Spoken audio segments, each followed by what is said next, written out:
all right? Sam's on. Sam's come into the meeting now. Nothing against you, mate. I appreciate your offer, but yeah, it's not good enough, is it? All right. Ladies and gentlemen, it is just a moment after 7 o'clock, and I'm sorry for those people who still can't. But nevertheless, I think we should move forward. May I ask you to mute? Sorry, Chair, could we please mute all of the microphones apart from the person speaking? Mute your microphone, unless you want to say anything. And then the list comes up on the right-hand side. It shows when you unmute that you want to speak. But for the moment, good evening, ladies and gentlemen, residents of Wiltshire's proud county town, fellow councillors, officers and employees of Trowbridge Town Council, welcome. We are living through difficult and sometimes tragic times. Sigmund Freud summed it up rather well when he wrote in 1920, 2 days after his daughter Sophie died from Spanish flu. The undisguised brutality of our time is weighing heavily upon us. We can do little as individuals to help those who are bereaved, but I think it appropriate that we are now silent together for 1 minute to remember those who have passed away.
Thank you very much.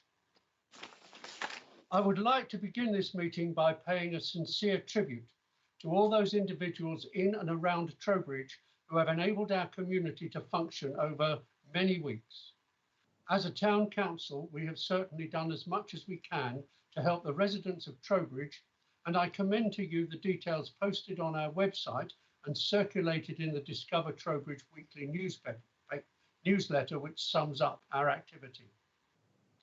Our National Health Service has been noisily thanked through the weekly street appreciation groups, and the vulnerable, distressed and disadvantaged sustained through the work of volunteers, our fabulous charities and churches, and our town council staff and councillors too, all of whom have been busy identifying problems and distributing supplies, food and prescriptions as needed. But I think we should also acknowledge our considerable debt to all those who have continued to work in our supermarkets and pharmacies, garages and small shops, and who have delivered those all-important parcels and letters with cheerful smiles. Those of us who have benefited from their bravery and courage must surely not just be thanking them for their unselfish service, but appreciate that they have done so in a way that has uplifted our spirits. Thank you all. My thoughts and thanks relating to my mayoral year are published on our town council website. There are many, so the message is long. I will not repeat it here, other than to say that being mayor and chairman of Trowbridge Town Council has been a wonderful experience, providing me with many pleasurable memories. The most important of which is the privilege of being invited to almost 150 amazing events on your behalf, which would have been close to 200 had it not been for the current lockdown, incidentally. I have visited charitable support groups, churches, formal events throughout Wiltshire, and even opened 2 shops. It has been wonderful to meet so many amazing people. Since my wife Angela agreed to marry me, it has been the greatest honour of my life to represent the people of Trowbridge and it will remain so until my invitation arrives to judge Best in Show at Crafts. My only regret is that I must stand down just as I was beginning to get the hang of the job. Prior to coming to the formal part of the meeting, I must bring to your attention that it is now just 12 months before our local council elections next year. For our democracy to flourish, it is essential that those on the electoral register take part in the process. The turnout for local elections is almost always dire, between 30 and 40%, compared to almost twice that for national elections. Who governs the country is, of course, important, but our local parish, town and county have just as much impact on our daily lives. Please vote. And if you have complaints, stand as a candidate. All parties will welcome your participation. That said, let us also make every effort to ensure all candidates focus in what is best for our town, that the fight is fair and the standard protocols, the rules and the engagement, if you like, for the parties and all those involved are understood and adhered to by everyone. I had been going to leave it at that, but it has come to my attention in the last few days that some councillors, employees, and even senior officers are discussing and commenting on councillors and council businesses inappropriately on social media. This is not hearsay, and I have much screenshot evidence. Everyone is entitled to their opinion. No one wants to stop free speech, but public discussion of the failings of councils and even the implication that our town clerk offers protection to some is not acceptable in discussions which are directly attributable to those who are clearly employees. I also have evidence that councillors in line for official positions have used language which some residents and other councillors would consider unacceptable. Some aspects of this issue are on the agenda for later in this meeting, but in the meantime, I ask that our town clerk and human resources managers take immediate steps to ensure these practices cease. All that said, we now come to the meeting of full council. At our last meeting in March, councillors followed the government demand that all formal meetings should be suspended because of the coming lockdown. Responsibility for decisions was delegated to the town clerk. I was not alone in being very unhappy with this forced relinquishment of our responsibilities but at that stage, there was no legal basis for holding viable video conferencing meetings. The decision was out of our hands. At councillors' insistence and with the full cooperation of the town clerk and senior officers, briefings have been held via the internet through which councils have been kept informed. The usual reports have been discussed and councillors have been able to express their opinions. This process was clearly not perfect for all the reasons I have listed and published elsewhere for so many weeks. I and others had such serious concern that we intended to propose at this meeting that all meetings should be suspended until we were able to meet face to face as normal. However, when the facts changed, the intelligent changed their minds, and we have done so for several sound reasons. Firstly, on the 4th of April, the government introduced legislation which legally allowed video conferencing for formal meetings. Secondly, in the last few weeks, most councillors have become used to video conferencing, and although it is by no means entirely satisfactory, we now have more confidence in the process. Finally, as face-to-face meetings may not become feasible for many months, it does not seem reasonable to allow important matters to pile up, some might say kick down the road, awaiting decisions. In the meantime, the National Association of Local Councils guidelines for video conferencing meeting, which I'm sure our town clerk and new mayor will have studied carefully. You will see that our town clerk has proposed a truncated agenda. I have no criticism of his decision to keep the meeting as simple as possible, but I hope councillors, given the points I have made, will support my opinion that our first task must be to re-establish democratic control of the council. I therefore propose we rescind all the decisions made on March the 17th under emergency items. This will allow us to work through the full agenda this evening as it stands and negate the preferred list our town clerk has recommended. The first item on the agenda is number 0, and in its consideration, I propose that we do not accept any of the recommendations. Do I have a seconder?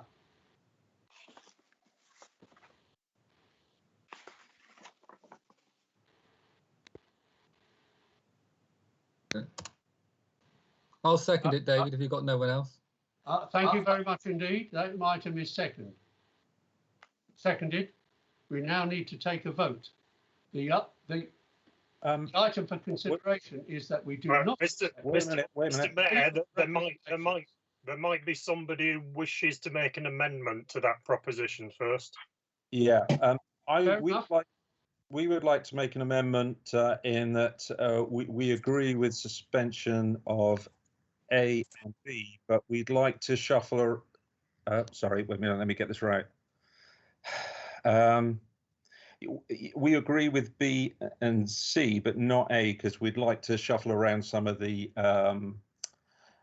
positions on the committees, make some corrections there. Councillor Palmer, I personally have no problem with that and happy to accept that amendment. Okay. Does your seconder accept that amendment as well, Mr. Mayor? Yes, I do. Thank you. It's minor. It's some real minor changes. No, that's absolutely fine. We now have to vote. Mr. Town Clerk, would you be so kind as to organise the count? Can you ask if there's anybody against that, so that we might not have to do that? Good thinking. Is there anybody against the motion, please? What is the motion? I've only just managed to join the meeting after 45 minutes. Is it the one as published in the agenda? It is the one, the suspension of standing orders with the amendment That we allow. A is deleted. Is that right, Councillor Parman? Yes. Thank you. Just we want to shuffle a couple of people on the committees when we get to it. Can I just clarify, therefore, so that everybody understands? That means we will allow those councillors who are only connected via telephone to vote, and we will postpone all items that are not highlighted in green to a later meeting of the council. Is that correct, Mr. Mayor? No, the proposal is that by not accepting the suspension of standing orders, we work through the agenda as it stands. Okay, so are you not allowing those members who are only connected by telephone to vote? Why should they not vote? Because at the moment, at the moment, you have standing orders that say people can only vote by show of hands. So you need to make some alternative arrangements for voting, whatever you do, to allow anybody who is in attendance at the meeting, whether by online or by telephone, to vote. You're quite right. I'm sorry. I think if Councillor Parman is happy with that, it does mean that we vote for the suspension of standing order C, and that will allow those councillors not able to connect to Microsoft Teams to give a vote on any matter by telephone, text message or email. Are you happy with that, Councillor Parman? Yes. Am I the only one confused? Yeah, sorry. I do apologise. It is confusing because there's a bit of double negative involved in the original proposal. Yeah, but what is now being proposed by the Mayor, seconded by Councillor Kirk, and has been amended, and the amendment has been accepted by the proposer and seconder, is that we suspend standing orders to allow councillors not able to connect by Microsoft Teams to give a vote on any matter by telephone, text message or email, but otherwise we allow nominations this evening, and we also consider all matters that are on the agenda. Nicely summed up. Does everybody understand? Excellent. Are there? Can you ask if there's anybody against that? Is there anyone against that motion, please? Nobody against? Can I therefore assume that everybody is in favour?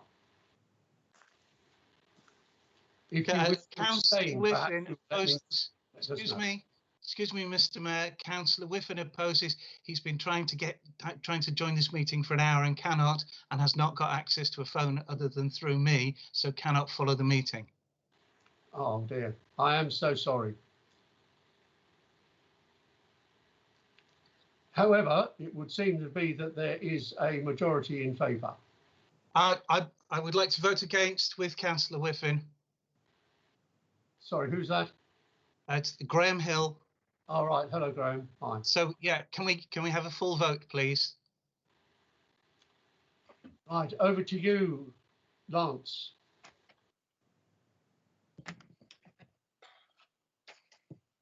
I will do this by roll call, which is the same way as Wiltshire Council did at their cabinet meeting this morning. It doesn't make it an official recorded vote, but I'll read out the name of each councillor, and if each councillor can give me an indication as to whether they're in favour of the proposal or against, please. Councillor Bates. 4. Thank you. Councillor Bazan. 4. Councillor Beaver.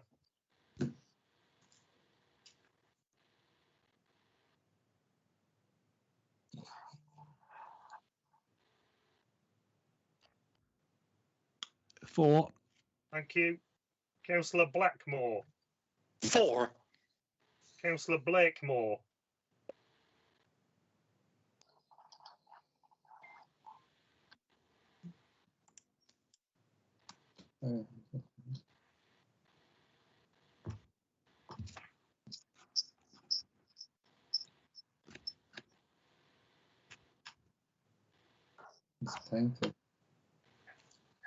4.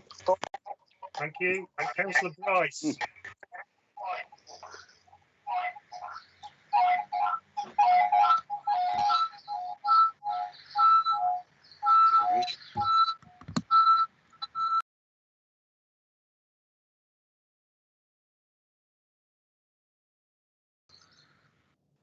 'Councillor Bryce. Are you in favour or against? I'll put that down as an abstention. Councillor Bridges. Thank you. Councillor Bryant. 4. Councillor Cavill. 4. Councillor Cooper. 4. Councillor Druitt. 4. Councillor Fuller. 4. Councillor Halleck. 4. Councillor Hill. Against. Councillor Hoare. 4. Councillor King.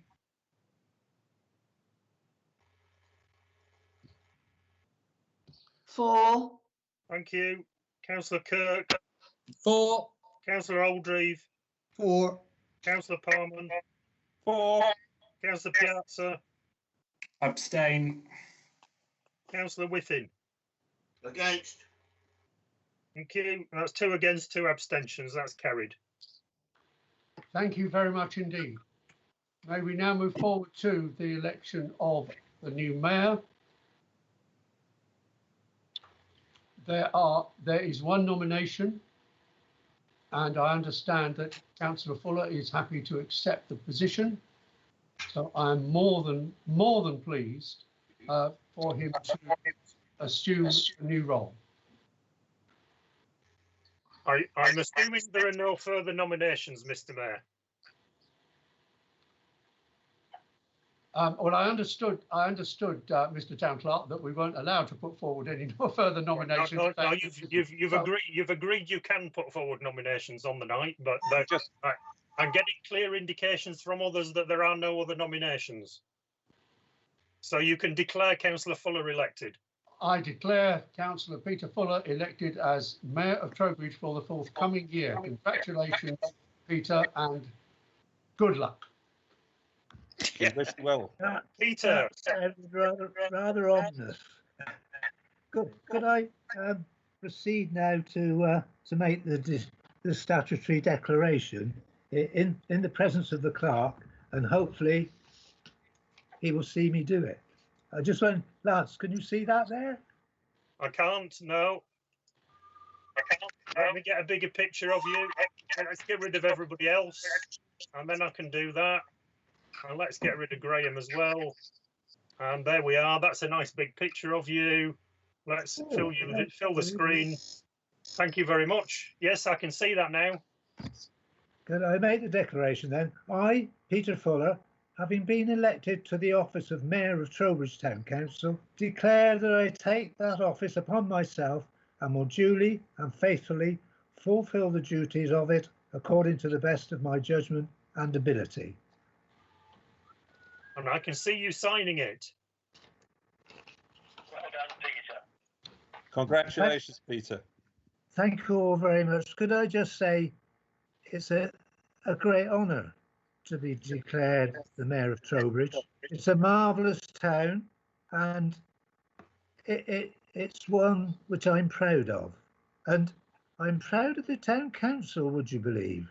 That it's no doubt that all of you are working for the town. And I think all the people who live here really ought to thank you. You're not like the people of Chippenham who get a little allowance. You do it out of your own good wishes. I also take this opportunity to thank David Cavill for the way he's carried out his duties. We are reserving it for later, but I should on this occasion just say thank you, David, for all your efforts for the town during the last 12 months, and in particular for your role with Celebrating Trowbridge. It was an innovative idea and it worked, and it's brought people together about the town. Can I also take this opportunity to thank the officers for their encouragement to me to actually say yes to being mayor? Because there's one or two about the place who said I ought to do it, but I think that's only to get probably see if I say yes to cheap tickets for the civic dinner, but I might have to disappoint them. Can I then move through the agenda? And I will need Lance's help all through the evening, seeing he's controlling the machine.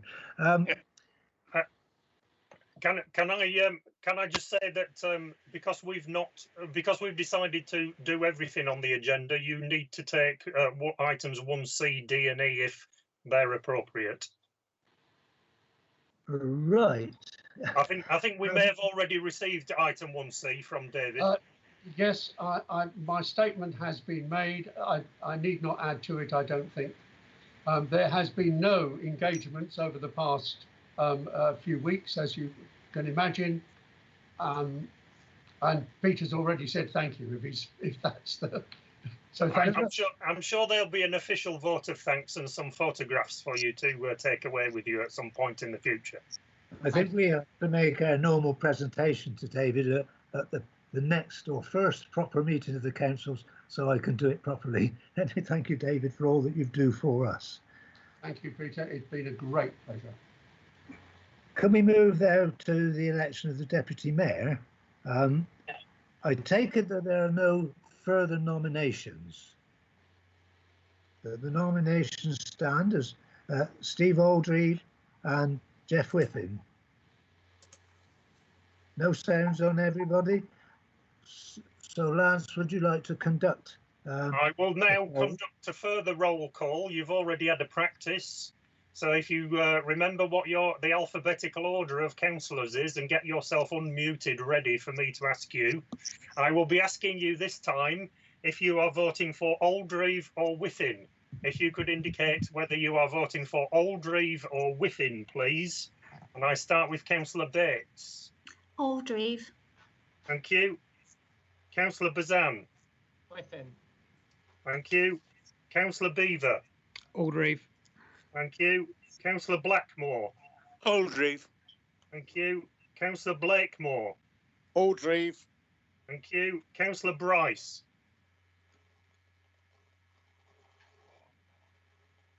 We can't hear you, Councillor Bryce. I think you're muted.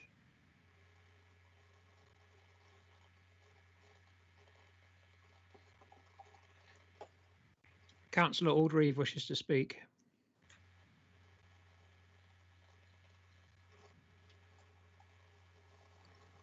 So I don't think it's appropriate during the conduction of the vote. Can we carry on and do Bob again at the end of the list?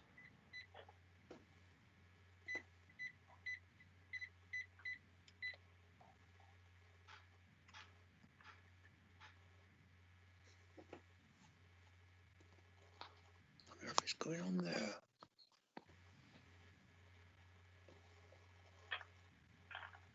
Hi, Bob. We can't hear you. Are you voting for Oldreeve or Whiffin? Thank you. No. Okay. Thank you. Cheers. Councillor Bryce has voted for Oldreeve. Councillor Bridges. Oldreeve. Councillor Bryant. Oldreeve. Councillor Cavill. Whiffin. Councillor Cooper. Within. Councillor Druitt. Whiffin. Councillor Fuller. Within. Councillor Halleck. Abstain. Councillor Hill.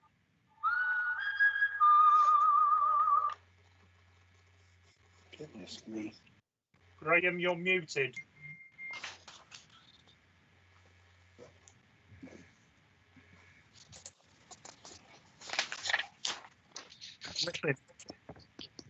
Graham, I can hear you now. You voting Whiffin. for Oldreeve or Whiffin? Whiffin. Thank you. Councillor Hoare. Oldreeve. Councillor King.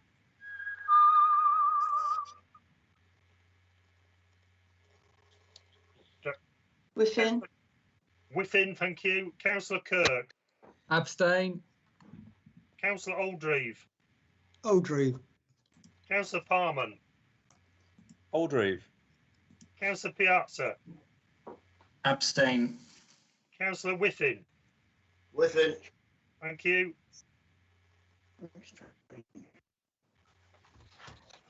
There are 10 votes for Oldreeve and 8 votes for Whiffin. So you could declare Councillor Oldreeve elected to that position. Could I thank you both for putting forward your names and congratulate Stephen on becoming elected to the deputy mayor. Be assured I will make full use of your volunteering. Mr. I Mayor, think we'll have to leave the actual acceptance of office until such a time as Lance can get you a form. no, that's absolutely fine. And thank you very much, can I say, to councillors for their support. And I certainly do announce that I will be supporting you to my very best, Peter. I'm sure you'll be an excellent mayor and I look forward to being your deputy. Yeah, congratulations, Steve. That's very kind of you all.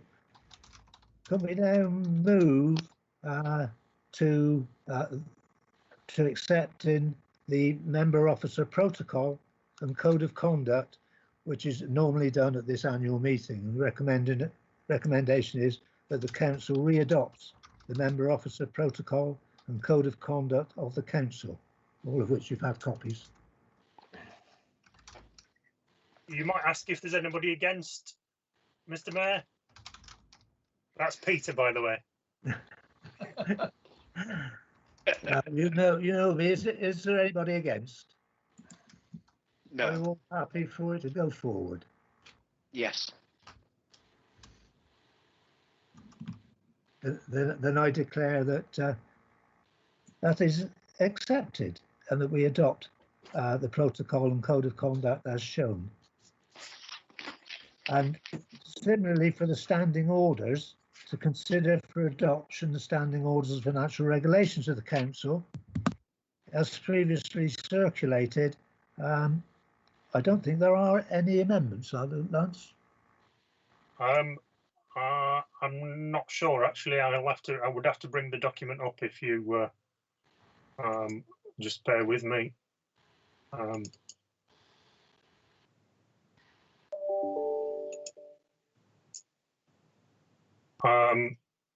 The only change is at A5.6, which I hope you can see there, which is to add in that voting on the budget and precept recommendation at Policy and Resources Committee and on the budget and precept resolution at full council will be by recorded vote, and the proper officer shall record the names of the members who voted on such questions so as to show whether they voted for or against. And that is the only change from last year.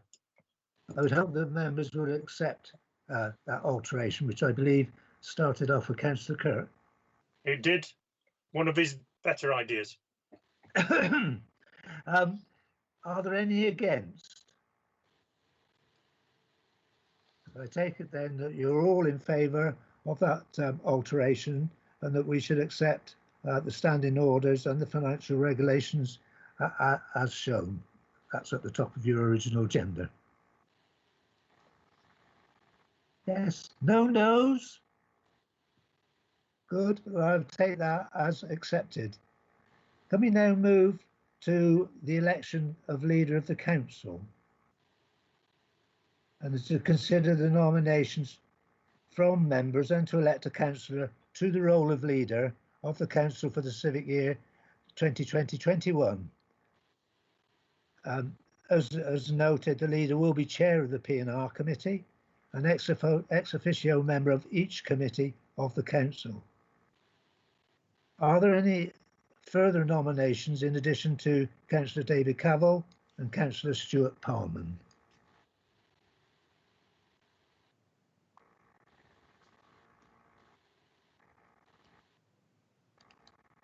There being none, Mr. Clark, perhaps you could call the roll. The roll call. So again, if you can turn yourselves on to so we can hear you in alphabetical order, and I will ask you if you are voting for Cavell or Parman. Starting with Councillor Bates. Parman. Thank you. Councillor Bazan. Abstain. Councillor Beaver. Parman. Councillor Blackmore. Councillor Parman. Councillor Blakemore. Parman. Councillor Bryce.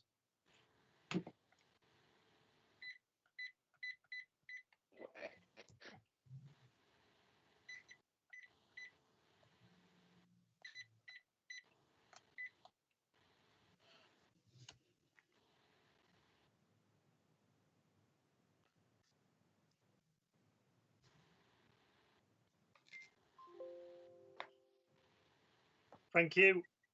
Councillor Bryce has voted for Councillor Parman. Councillor Bridges. Parman. Councillor Bryant. Parman. Councillor Cavell. Cavell. Councillor Cooper. Abstain. Councillor Druitt. Councillor Pullman. Councillor Fuller. David Cavell. Councillor Halleck. Abstain. Councillor Hill.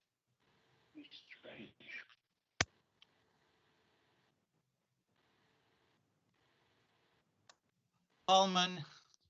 Thank you. Councillor Hoare. Parman. Councillor King. Cavell. Councillor Kirk. Abstain.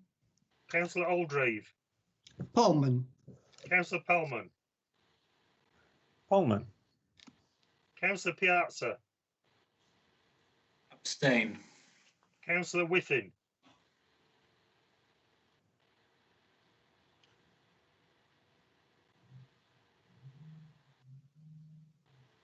You're on mute, Jeff.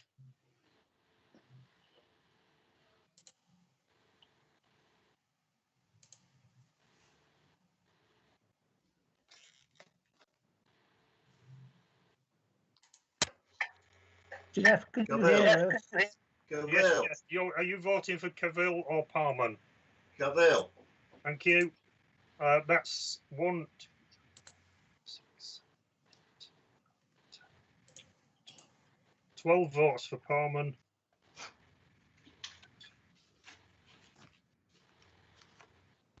And 4 votes for Councillor Cavell. You can declare Councillor Parman elected to that position.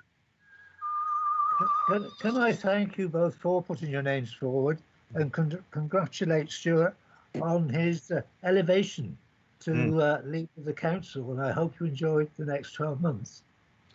And my congratulations, Stuart. Thank you, David. Yeah, I think it's going to be an eventful 12 months, and I think there's a lot of important decisions we're going to have to make in that time, and I hope to lead the council fairly and for the best for the people of Trowbridge. And I'm looking forward to it very much indeed.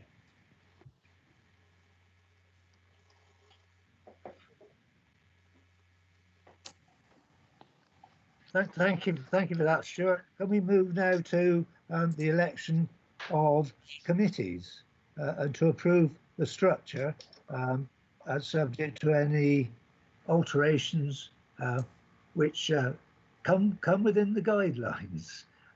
Shall I come to you, Stuart, to go through them on your side? Have you got any alterations for the Town Development Committee?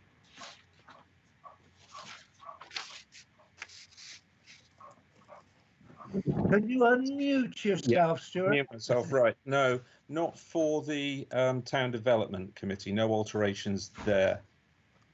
The alterations we have got was that Clive Blackmore should be on Neighbourhood, replacing Chris Hoare.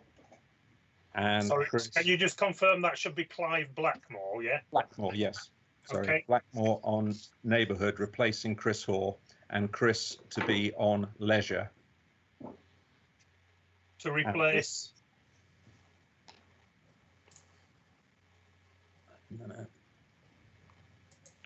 Who were we replacing? Presumably. Replacing Clive, I think. Swapping over from Clive, yeah. Just swapping it. Okay. And then for Neighbourhood Services to have Steve as Vice Chair.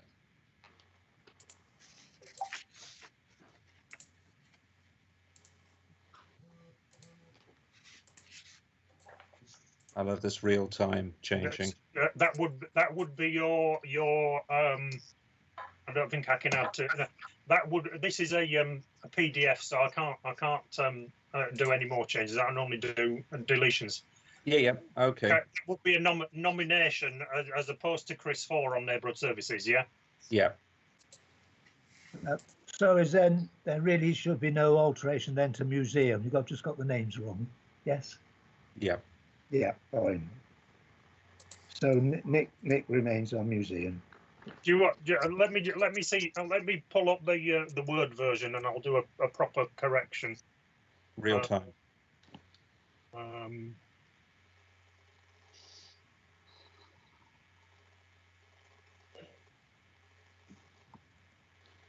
There.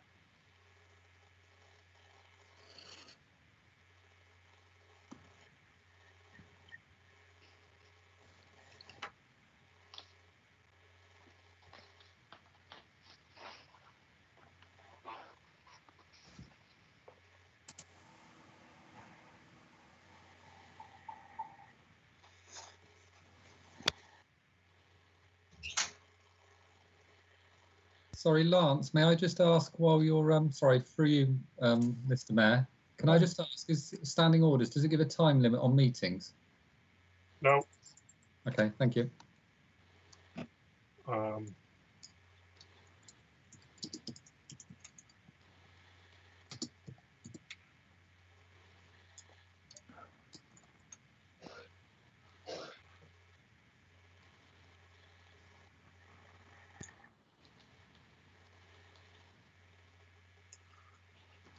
Is that reflective, Stuart, of your alterations? Yep. Okay. Back to you, Peter. Can we therefore with No, those? can I just say, I thought you said Steve Aldrove to be chair or No, vice chair of Neighbourhood Services. He is nominated to be vice chair, but there are two nominations for that, so that's got to be elected by the members of the committee. Oh, I see. So we go next to at this stage. We're just approving the membership of committees as per the document down in the right-hand corner, which is, as has just been explained, just with that slight alteration in the leisure and neighbourhood committees. Is that acceptable to all? Yeah. Then take it as read and now move to the election of where it is appropriate, chairman and vice chairman of committees. And our first committee to decide on is the Museum Committee, where we have we just have the one nomination for chairman in Glyn Bridges. I take it there is no other nominations for chair of the Museum Committee. But then I can move then to vice chair, where we have two candidates, and that is David Cavill and Nick Blakemore. If Mr. Clark, you'd like to conduct the poll. Yeah. Just a minute. I'll just say it's just among the members of the Museum Committee. It's only the members of the committee that have a vote on this one, but I will go through you in alphabetical order again. So it's just members of the Museum Committee, those 10 who are voting, and you need to indicate whether you are voting for Councillor Blakemore or Councillor Cavill. So if you can say Blakemore or Cavill, please, starting with Councillor Bates. Blakemore. Thank you. Councillor Blackmore. Or. Thank you. Councillor Blakemore. Blakemore. Thank you. Councillor Bridges. Blakemore. Councillor Cavill. Cavill. Councillor Fuller. Cavill. Councillor Halleck. Abstain. Councillor Hill. Abstain. Councillor Parman. Blakemore. Councillor Piazza. Abstain, please. Okay. Could I congratulate Councillor Moore becoming deputy chairman of the Museum Committee? Thank you very much, Peter. It's very kind of you. Congratulations, mate. Can we move now to leisure? I believe there's no vote to take place unless there are any further nominations on this one. Fine. My understanding, though, is that the proposition is that Councillor Hoare is vice chairman. Is that correct, Councillor Parman? Yes, that's correct. Thank you. Could I therefore congratulate the chairman and vice chairman of leisure and move to neighbourhood services? Town development is next on the agenda. Oh, is it on? Oh. Sorry about that. Town development, and we have two nominations for vice chairman of the committee. First of all, are there any other nominations for chair of the Town Development Committee? No? Can we therefore move to, declare that Councillor Whiffen is chairman of Town Development, and can we therefore move to election of the vice chair of Town Development? Yeah, you can. So far, two nominations, Councillor Graham Hill and is that Councillor Bryan? Yes, and Councillor Bryan. Are there any other nominations? No, could we therefore take the poll on those two? Lance, Yeah. thank you. I shall. Again, it's just the members of the committee that are voting this time. I'll ask you to tell me if you're voting for Bryant or Hill, please. And we start this time with Councillor Bazan. Councillor Hill. Thank you. Beaver.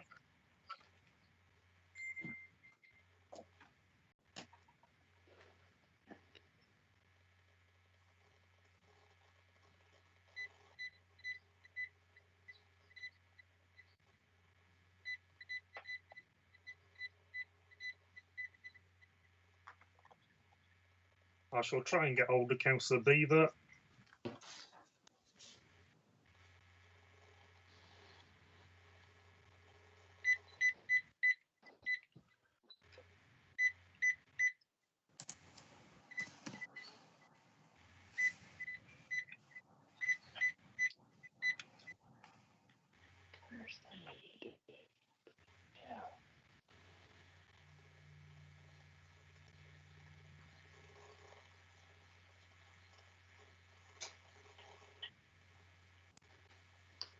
Hi, Chris. Are you voting for Councillor Hill or Councillor Bryant as Vice Chair of Town Development? Councillor Bryant, thank you. Cheers. Councillor Bridges. Bryant. Councillor Bryant. Bryant. Councillor Cavill. Oh, sorry. No, no, not you. Councillor Cooper. Abstain. Councillor Fuller. Councillor Hill. Councillor Hill. Councillor Hill. Councillor Parman. Bryant. Councillor Piazza. Abstain, please. Councillor Whiffin. Hill. Thank you. Councillor Bryant has 4 votes to Councillor Hill's 3 votes. Can I? Free vote.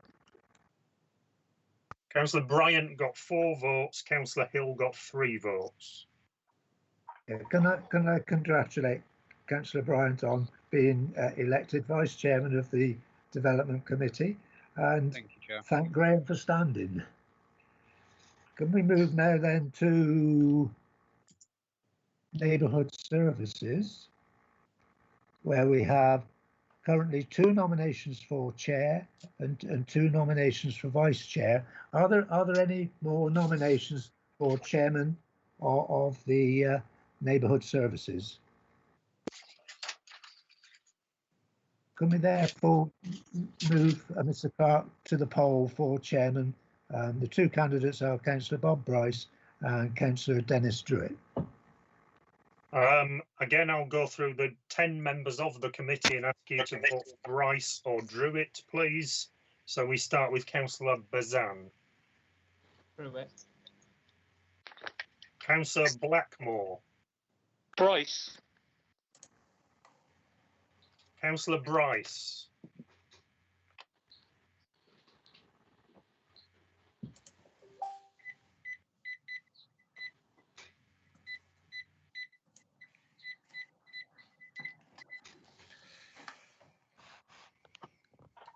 Sounds like a microwave.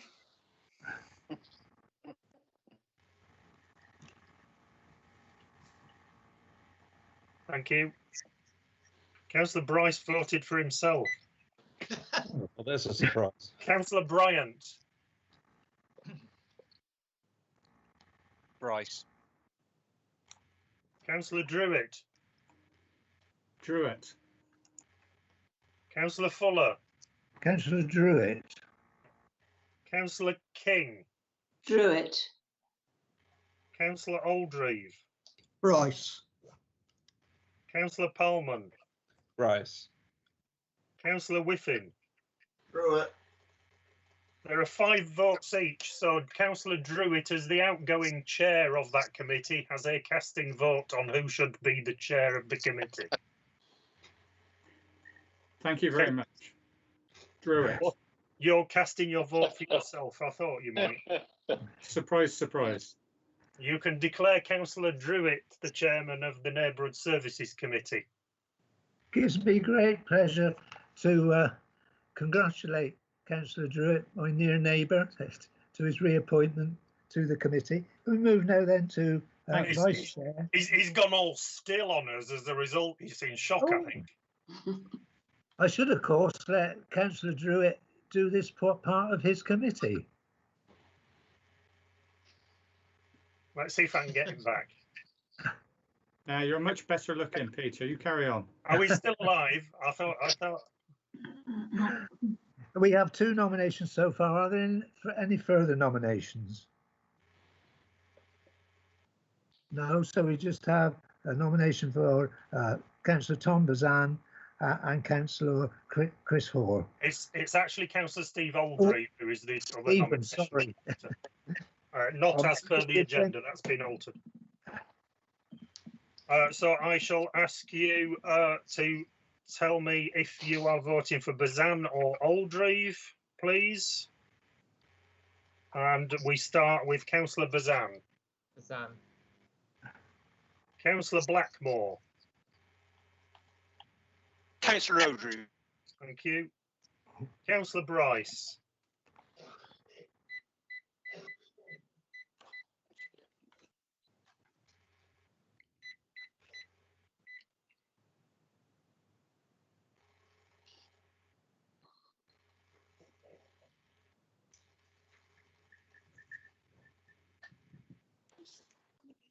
Thank you. Councillor Bryce has voted for Steve Oldreeve. Councillor Bryant. Oldreeve. Councillor Druitt. Councillor Bazan. Councillor Fuller. Councillor Bazan. Councillor King. Bazan. Councillor Oldreeve. Oldreeve. Councillor Palman. Oldreeve. Councillor Whiffin. Bazan. 5 votes each. Chairman has a casting vote. Councillor Druitt. Welcome back, Councillor Bazan.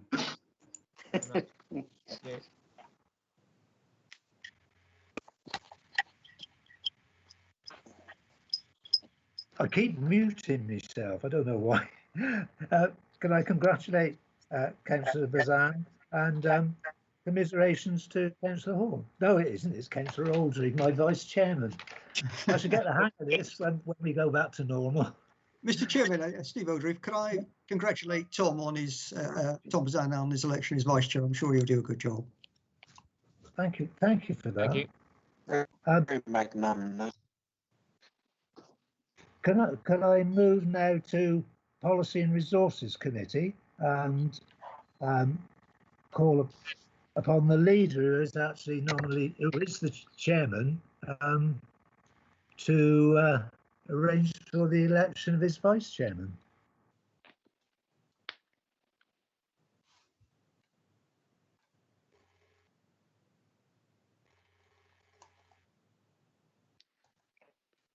Shall I Or I can do it if you so wish.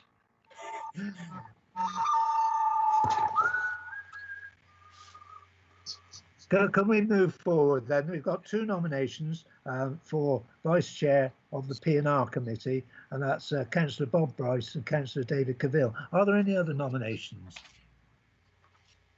Could I then call upon the clerk to call the roll for all the members of P&R only? I will call on members of P&R only, and you indicate whether you are voting for Bryce or Cavill, please. Starting with Councillor Bates. Bryce. Councillor Bryce.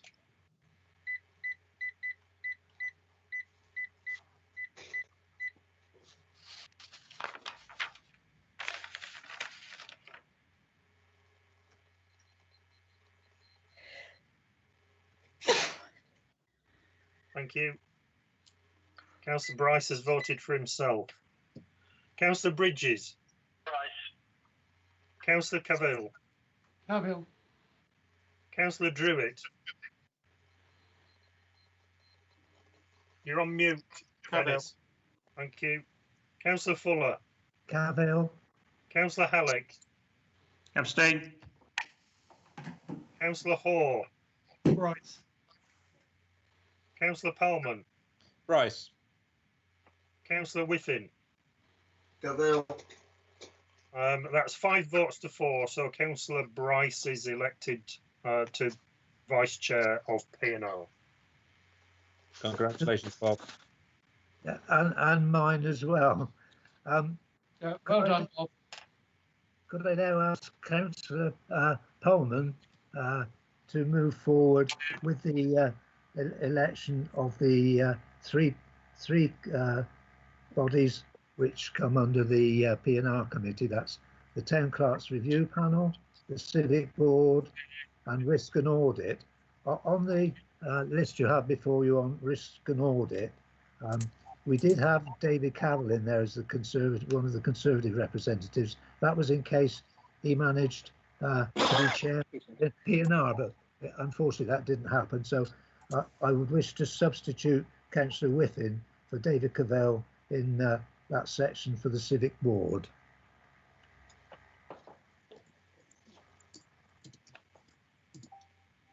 Yep, I'm okay with that. I think those are fine otherwise. And do you wish to move forward and propose those So I for? propose that we accept those as Seconded. written on the document in front of us.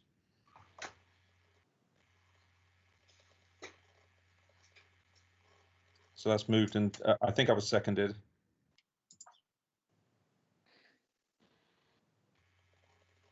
You're muted, Peter. It's the best way, really. So the membership of those three committees or subcommittees remain as shown on the amended order paper. Can we move therefore on to, well, the risk and audit panel we've done, representatives on outside bodies. These have been circularised, but it's proposed that should be no change. Are you all happy with that? Yes. Yeah. Move on block. Yes. Then that is moved. Nobody against? Fine. And the list is as it stands. Can we now move to? Can I just clarify on that for the trustees, those that are re-elected to positions that would have normally been elected this year? My suggestion is that they will carry forward for 1 year, but we wouldn't then need to get back into sync with the 2-year election cycle for those. So they would need to effectively be reconfirmed at next year's meeting, or stand down only for one, and then somebody be elected for 1 year. I would hope all members would be in favour of that, because when you come to a year's time, of course, there'll be a new council altogether and people may wish to change around. Yeah. Thank you, Mr. Clark, for that. Can we now move to the general power of competence? And the recommendation is as shown on the order paper. Mr. Clark, did you want to make any comments on? No, I don't think so. It's all there as per the agenda. Could I ask for someone to move? Move. Seconded. All those Seconded. in favour? I take it there's nobody against. And that's carried. The recommendation is carried non-chem. Do we have any apologies for those unable to attend? Councillor Beaver is still on. Is only available on the telephone. Well, no, from 8 o'clock, which is about now. He's not available. So Councillor Beaver has left the meeting effectively from this point on. Fine, thank you. I take it that he's got another important meeting to go to, and a member's happy to accept his reasoning for not being with us. Agree. Yes. Yes. Yes. Nobody against? Yes. Fine. Did I take that as a yes against, or yes, you're all happy? All happy. I'm happy. Yeah, fine. Accept his reasons for his apologies. Minutes of the previous meeting. The minutes of the previous meeting have been circulated to everybody with slight amendments, I believe. Could somebody move those? Move. I'll second. Seconded. Thank you. All in favour? In favour. Yes. Favour. In favour. Yes. in Can we favour. move then to the questions? Did Councillor Kirk want to make any comments on those? Oh, thank you, Chair. No comment at this stage on either of those. Thank you. Fine, thank you. Any other questions for the previous council meeting? No. Can we Chair, move on yes. then? Could I just ask quickly on 10? has Councillor Kirk actually received a response? I appreciate you don't want to give a response this evening, but have you received one? I'd actually like to not answer that question, if I may. Thank you. It's your prerogative. Thank you. We move then on to the minutes of committees, which were all delegated to Lance. Are there any questions for the town clerk? You will have received his further comments. If I just, there were no decisions made as a result of the report to the Museum Committee, which was considered without holding a meeting, either formal or informal. There were no decisions made as a result of the Neighbourhood Services Committee meeting. That was Neighbourhood Services Committee report, which was circulated without a meeting, informal or otherwise. There was one recommendation on that report, which was with regards to community area transport group contributions, and that was taken forward to the Policy and Resources Committee and was reported at that meeting, which was an informal meeting. And there was a meeting of the community area transport group held between the two meetings, and those contributions from the town council to CAT-G projects were discussed informally at the Policy and Resources weekly briefing and have been confirmed back to CAT-G as a result of that. And the Town Development Committee decisions are as recorded on the decisions lists for those three meetings. Thank you for that. Are there any questions for the clerk? No, thank you. Then can we move on?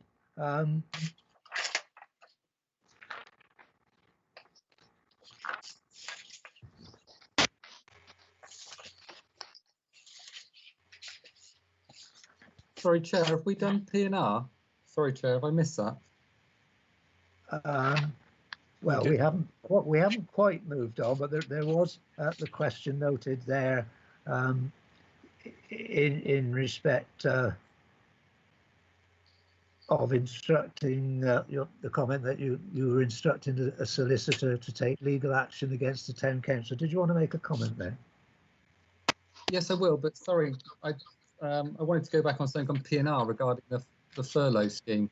But if I've missed that opportunity, I'm sure I can bring it up later. He hasn't missed the opportunity, Mr. Chairman, as far as I'm concerned. But if you want to move on, you can do. Could we deal with it now? Thank you, Chair. I just wanted to check on the figures that were sent out because I didn't quite understand the figures. I did speak to Lance this morning about it regarding the proportion which we're claiming back from the government and the proportion the council's paying. I've had various reasoning why there's a discrepancy, if you like, between the two figures, like one doesn't look like 80, one doesn't look like 20. And I just wondered, as Juliet's here, if she could give us a briefing on why there is those discrepancies, and also what I really wanted to establish was what the Trowbridge council taxpayer had agreed to pay under these delegated powers in terms of the 20% furlough for March, April, May. I also think it's relevant to say that, you know, interestingly enough, Devizes Town Council only paid 80% because they thought that was appropriate, and that was under delegated powers, but they also gave councillors the right to have input in that decision-making process. So I think would be quite useful if we had some further information on that before we move on. Thank you, Chair. I think perhaps the clerk might point out that the matters of payment to staff are delegated to the clerk, not because of the situation we are in here now, but as long as his expenditure is within budget, it's really up to the clerk to move forward as he manages the staff. I don't know whether lads would agree with my interpretation. Correct, Mr. Mayor. Yeah, I agree with that too as well. Sorry, Chair, I really wanted an explanation on the figures. If you can confirm I'm not entitled to that at this stage, that's happy, but I'd just like confirmation that I'm not entitled to know how the figures are calculated. Thank you. I can respond to that, and Juliet can butt in if she wants, but the amount that we are allowed to claim from the government through the scheme is 80% of salary. And that's what we have done. We are then allowed to claim a certain amount of employers' national insurance contributions, which is a complicated formula, which I haven't got the details of, because it's about 6 different calculations on a spreadsheet, depending on whether a member of staff is below the lower earnings limit or above the upper earnings limit or whatever in between. And it's not therefore a straight 80-20 split on national insurance. And as far as pension is concerned, we provided separate figures for the claimable pension contributions and the non-claimable pension contributions. The furlough scheme only allows us to claim back 80% of 3% of salary for pension. So the discrepancy really is around the employer's national insurance contribution, where we can't claim 80%, and on one member of staff who's above the maximum earning limit level for the furlough scheme, where we therefore weren't able to claim 80% of their salary. Correct. So any further questions, Councillor Kirk? No, thank you, Chair. I appreciate that. Thank you. Thank Could you. I ask a question, actually, because I've looked at the figures as well. Am I allowed to quote the figures specifically? Are they in a? Is that okay? I would think that would be so, as long as you don't put a name against them. Okay. So, Lance can say if I'm wrong or right on this, but the cost of the furlough scheme from the government for Trowbridge Town Council is around 25k. Is that correct? The April figures, which are the figures that were circulated, which I'm showing on the screen, was cost to Trowbridge Town Council of the furlough scheme for the civic centre staff is £2,599.68, and for the active Trowbridge staff, including one member of the facilities department, was £12,916.78, which together comes to £15,500 or so for the April period. So, okay, if the cost of the furlough scheme is, like you said, 25k from the government, why is 20% 12.9k? As I just explained in answering Councillor Kirk's question, we are not able to claim the full 80% of the employer's national insurance contributions, and one member of staff within that section is above the higher earnings limit, and therefore we're not able to claim all of their salary. Okay. I don't know. It just seems quite far off, to be honest. Like that's like half. Thank you for that, Lance. Can we move on, because we've got a very long agenda? Are there any declarations of interest? There are none. Communications by the Mayor. Could I just mention? Sorry, Chair. I haven't answered the question. You've jumped. Oh, sorry. You mean your question? Yeah, fine. Okay. Do you mind if I speak now? Is that okay? Yeah. Okay. As this question has been published on our agenda, I will read and then submit this written response to be included in the minutes in its entirety without editing, please. I've had to push this council to disclose the total cost of the park storage unit. And whilst as a council we may consider interest on a loan irrelevant as a cost, finally the Mayor has now managed to have the draft minutes amended to include the figure of over 500,000. The interest on this 30-year loan term adds over 40% to the loan cost. Therefore, I state interest is relevant in a decision-making process. Our own figures confirm that over the next 10 years, the precept will have to support about £100,000 in extra costs, which will be repaid in 2048. Despite my numerous questions, the permitted use of the park storage unit has never been satisfactorily determined. The public and councillors may or may not be aware, but as a town council in December 2016, we were asked by our solicitors, please just let me know what the current storage is used for. I ask this because as you are aware, when the town park was transferred to the town council, it came with lots of restrictions, which basically mean that the land transferred can only be used for community use. This being the case, if a new storage unit were to be for tools and machinery used in the upkeep of the public park, this would probably be fine.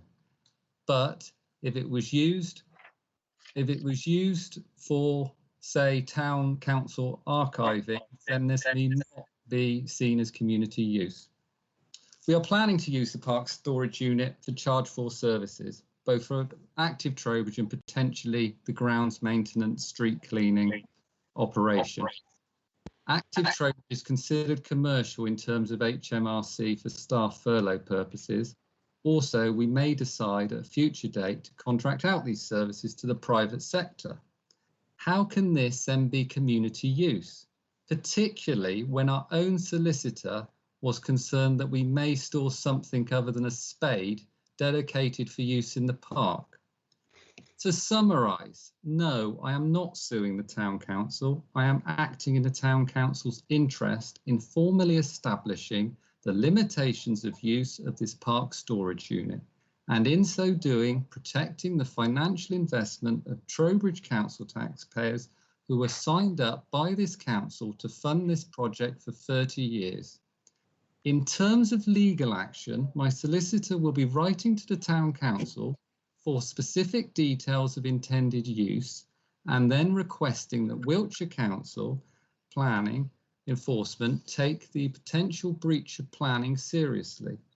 It is regrettable that I deem this action necessary, but I am not convinced that the full facts have been presented to this council or the public. Thank you. Thank you for that statement. I think that there are further questions on the agenda which we will on the same subject really. So I don't believe there's any need for the clerk to comment at this stage on your statement. Anyway, thank you for it. Please be minuted, Chair. I would like it minuted in full and not actually, as there's a written question, I'd like an assurance now that it will be properly minuted because there's been a question, a formal question. I would therefore like a formal answer. Sorry, my formal answer minuted. Thank you. Could I just ask the clerk to confirm that he's happy to minute your statement when the minutes of this meeting are prepared? If Councillor Kirk can provide that in writing to the council secretary, that will go into the minutes in full as it's a response to a written question that was on the agenda. Thank you, Chair. Councillor Kirk? Fine. Can we move on now then? Communications by the Mayor. The Mayor's charity, because of personal circumstances, members will appreciate that I wish to nominate the Bath Cancer Unit Support Group and also Dorothy House. They are people we have supported in the past, but I do have, I'm quite grateful to those two organisations. And the other thing I just mentioned is, of course, that the civic service is provisionally booked on the 19th of July because we will be governed by issues elsewhere, whether or not that will take place. Can I move now to the open forum? We do have, I think, about 15 people in the audience, and I welcome you all. Could call out your names, and if you'd like to ask a question, can you shout? So we'll stop when we get to you if you've got a question, and hopefully if I miss anybody out, you'll remind me. So first of all, we have two people from Wiltshire Council, and that's Joe Trigg, welcome. Joe, if you're there, do you have any questions? No, I don't have any questions, Peter. Thanks very much, and congratulations on becoming mayor. I'm sure the town will benefit hugely from you being the mayor. Hope so. Councillor Ernie Clark. Welcome, Ernie.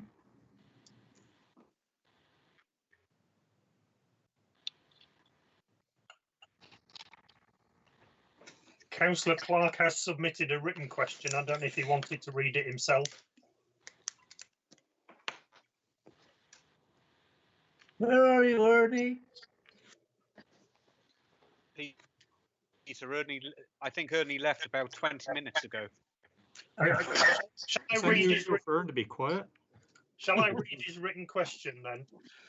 That would be fine. We'll keep Ernie happy as one of our near neighbours. The written question from Councillor Clark was as follows. The council wishes to establish an artificial pitch facility in Hilperton, accessed from the A361. Whilst the idea is a very good one, the site is poorly served by public transport, especially at weekends and evenings. The cycleway facilities aren't too good either. The majority of journeys to the site will be made by car.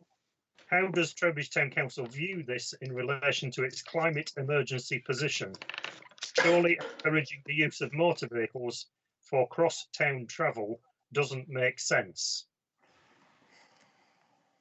I did provide Councillor Clark with a brief response and said that I would respond further at the meeting, but in his absence it might be best if I reply more thoroughly with a written response to him. But my initial response was that the site we have chosen compared to other potential sites, which there are few due to the BAT issues, is actually very well served by public transport compared to the others, and is within walking distance of a reasonably large proportion of the population of the town, as well as Hilperton, and particularly the houses that have contributed to the site through Section 106. It is also very well served by cycle routes from many parts of the town and Hilperton, as well as Semmington and Berryfield. Thank you for that. We are, of course, moving forward with trying to improve our environment with our new committee and whoever they get to join them. Could I move now to John Baker from the Wiltshire Times? I guess you won't want to make a question, but you could if you wish. Nothing from John. Sorry, no, I've got no questions. Thank you. I move now to Malcolm Arrowsmith. Malcolm, could you tell us your address as normal if you have a question? My email address or my house address? Just roughly where you live. Hilperton. Confirm you live in Trowbridge. So carry on. I live in Trowbridge. Fine. Taxcroft Thank Ward. you. And I have no questions tonight. Thank you. Daniel Cave. Welcome. Hello. Daniel, have any questions? Can I ask a question on behalf of someone else?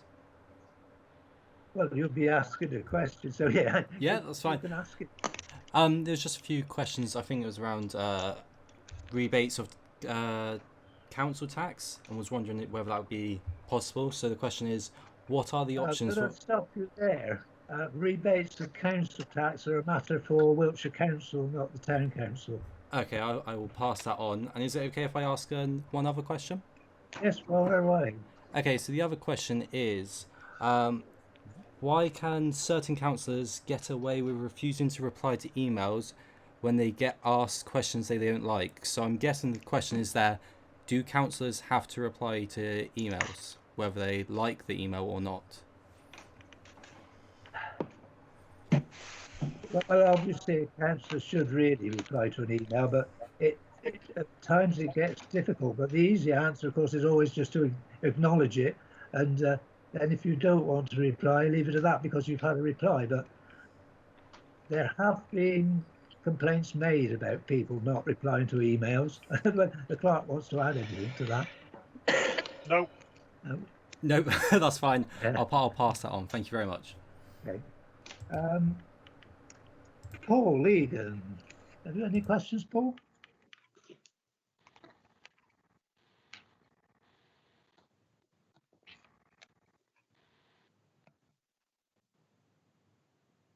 Is Paul still with us?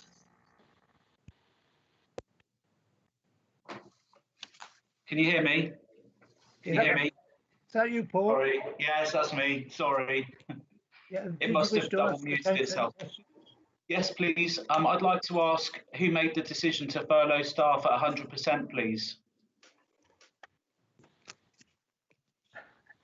The clerk did so within the powers that he's given to administer the staff within. That's contained in the standing orders of financial regulations of the council, which I'm sure you could pick up if you haven't seen them already.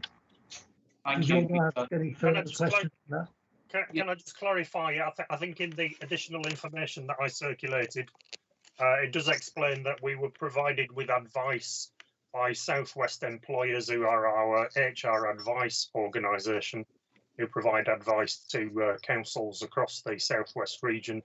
And their advice was that we should pay 100%. We have decided that from the 1st of June, staff will be paid at the 80% government funded rate until the furlough scheme continues. And we will assess what the situation is if there are still staff on furlough when the scheme changes, which we believe will happen in August. And may I just ask why they advised 100%? What was the basis of their advice for 100% and not following government guidance around 80? Their guidance was that because it was a short-term measure that needed to be implemented quickly to enable us to make a claim for the April payroll, that to get the approval of the staff, we needed to do that quite quickly, and that to achieve that, it would be best in the first instance to pay the full 100%. Can I ask a follow-up question, please? Yep. And it's around furlough, and I understand that council staff have been volunteering, and have they been volunteering on behalf of the town council in their time when they've been furloughed? We have been made aware today that the HMRC have changed their rules since they introduced the scheme. When the scheme was introduced, the advice that we were given by HMRC or by the government advice that was coming out at the time was that if staff volunteered in a role that was not their normal role and that was not a normal function of the council, that was acceptable. We've now received further advice from HMRC today that is not any longer acceptable. And as a result, we have told all staff who are volunteering that they can no longer volunteer. And of course, that may have some impact on the amount of work that we're able to do supporting the community. Does that also impact the amount that you can claim as furlough if those volunteers have been undertaking work and then you therefore can't claim the furlough back? We don't know whether that will have any impact on anything that we've already been paid by HMRC. Okay, thank you. Thank you. Sorry you brought that up. Kate Martinez, are you there and do you wish to ask a question?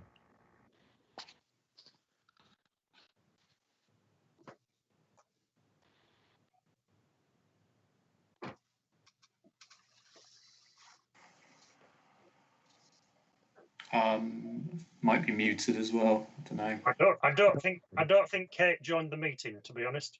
Fine. Mr. Brian Wade, welcome. No, I don't think Brian's with us. Next on the list is Mr. Robert Warren. Robert?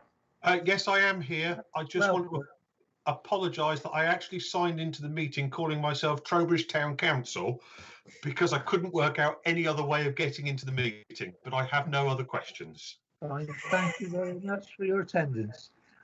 Mr. Callaway. Mr. Callaway still with us? He's left the meeting. And go on to Tessa Slack. Tessa still with us?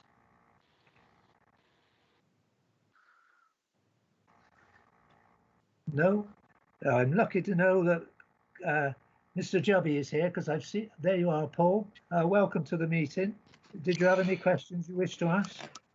Yes, please. I've got a couple of questions relating to items not on the agenda.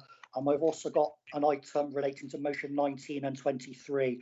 Would it be appropriate for me to do that now or talk about that when those motions come up later on? Whichever you prefer. You could ask the question when we get to the item, which is probably a bit more appropriate. Yeah, before I leave the questions for motion 19 and 23 until they come up later on then, if that's okay. Thank you, Mayor. In the meantime, I would just like to ask a question about the last meeting of council. I submitted 3 written questions to the council. The minutes stated that I would be getting an answer to those questions. Unfortunately, I've not received the answers to those questions. I did email a copy of the questions to all of the councillors on the council, and only 2 or 3 responded to acknowledge they'd received that and to reply. So it was mentioned earlier about do councillors have to reply to emails? I'd like to know when am I going to get an answer to those 3 questions that I posed at the last meeting? That's something you can answer today. Lance, did you want to reiterate what you said at the last meeting? Yes, the first question was relating to data protection issues. Obviously, the clerk advised people not to comment on that. The other issues were relating to the covenant of the park, whether that's extended to allowing you to use the park for vehicles and things. And the second related to it being the People's Park and change of use. Obviously, the mayor and chair at the last meeting said, yes, I would get answers to those questions. And I've not had those yet. So is that something I will get in writing at some point? I shall make sure Mr. Jubby receives responses in writing to those questions. Because if you Thank you, Mr. Allen. Look through with us today, you'll see that the answer to your question is probably contained in the on the agenda tonight. Thank you, Mr. Jubby. Remind me, I've got to bring you in on the your other 2 items. Can I mention one other thing now? Is that okay? Go ahead. Obviously, I appreciate that the council have taken the trouble to organise these online meetings. I just wonder if, after speaking with one of my local ward councillors recently, they explained to me that the reason for bringing this in-house, having the live streaming in-house, was to make sure you were complying with GDPR regulations. I don't know if you're aware, Mayor, Chair, that tonight everybody that was invited to take part in this meeting had their email addresses shared with 50 to 60 other people. That is in breach of GDPR Article 32 and GDPR Article 5. People's personal email addresses should not be getting shared without their consent. The town clerk and chief executive will be aware that the Information Commission officer already ruled on this a month ago, telling you weren't allowed to share people's email addresses, and they gave you a list of 6 actions that needed to be taken. So I'm really concerned to learn that, again, my email address has been shared with 50 people. I don't know who these people are. They've all got copies of my personal email address. It was a question I raised at the last meeting. What are the council going to do to deal with these data protection issues? It's come up again. It's still happening. What's going to be done, please, to protect the public's personal data? At the moment, I've got no faith that this is happening. Would you like to come back on that, please? From what the clerk said earlier, of course, it seems that if we use Teams, then people are going to have to be warned that if they wish to come on board, that their email address has to be disclosed. Lance, do you want to add anything to that? No, I think you've covered that point as I said earlier in the meeting. I can only apologise for the fact I didn't realise that that was the case when I sent the invites out to people, and will ensure in future for future meetings that people are made aware that the only way they can join the meeting to be able to ask questions is to have their email address shared with everybody else who's attending the meeting. So if people don't consent to sharing their email address, they will be excluded from public participation in the meeting. Is that correct? Well, if we continue to use Microsoft Teams, that does seem to be the case, yes. Obviously, this is the first meeting we've held using any online platform. And if we decide we have to try a different platform next time to overcome these issues, then that might be the case. Sorry, Chair, can I just interject there? Yeah.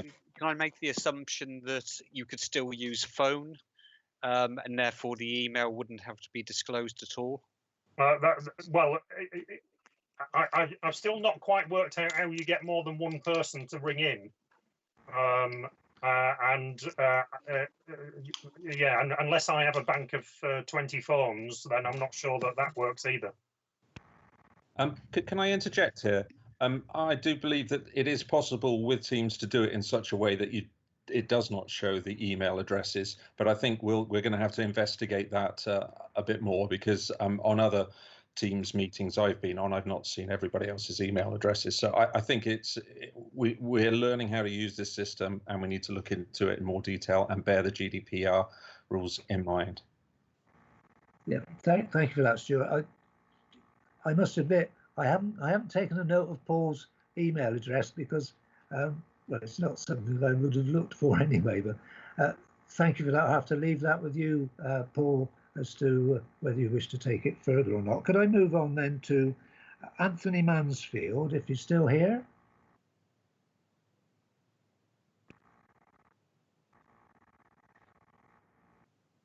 Anthony? No, can I move on then to Gary Baker? I guess he's still here.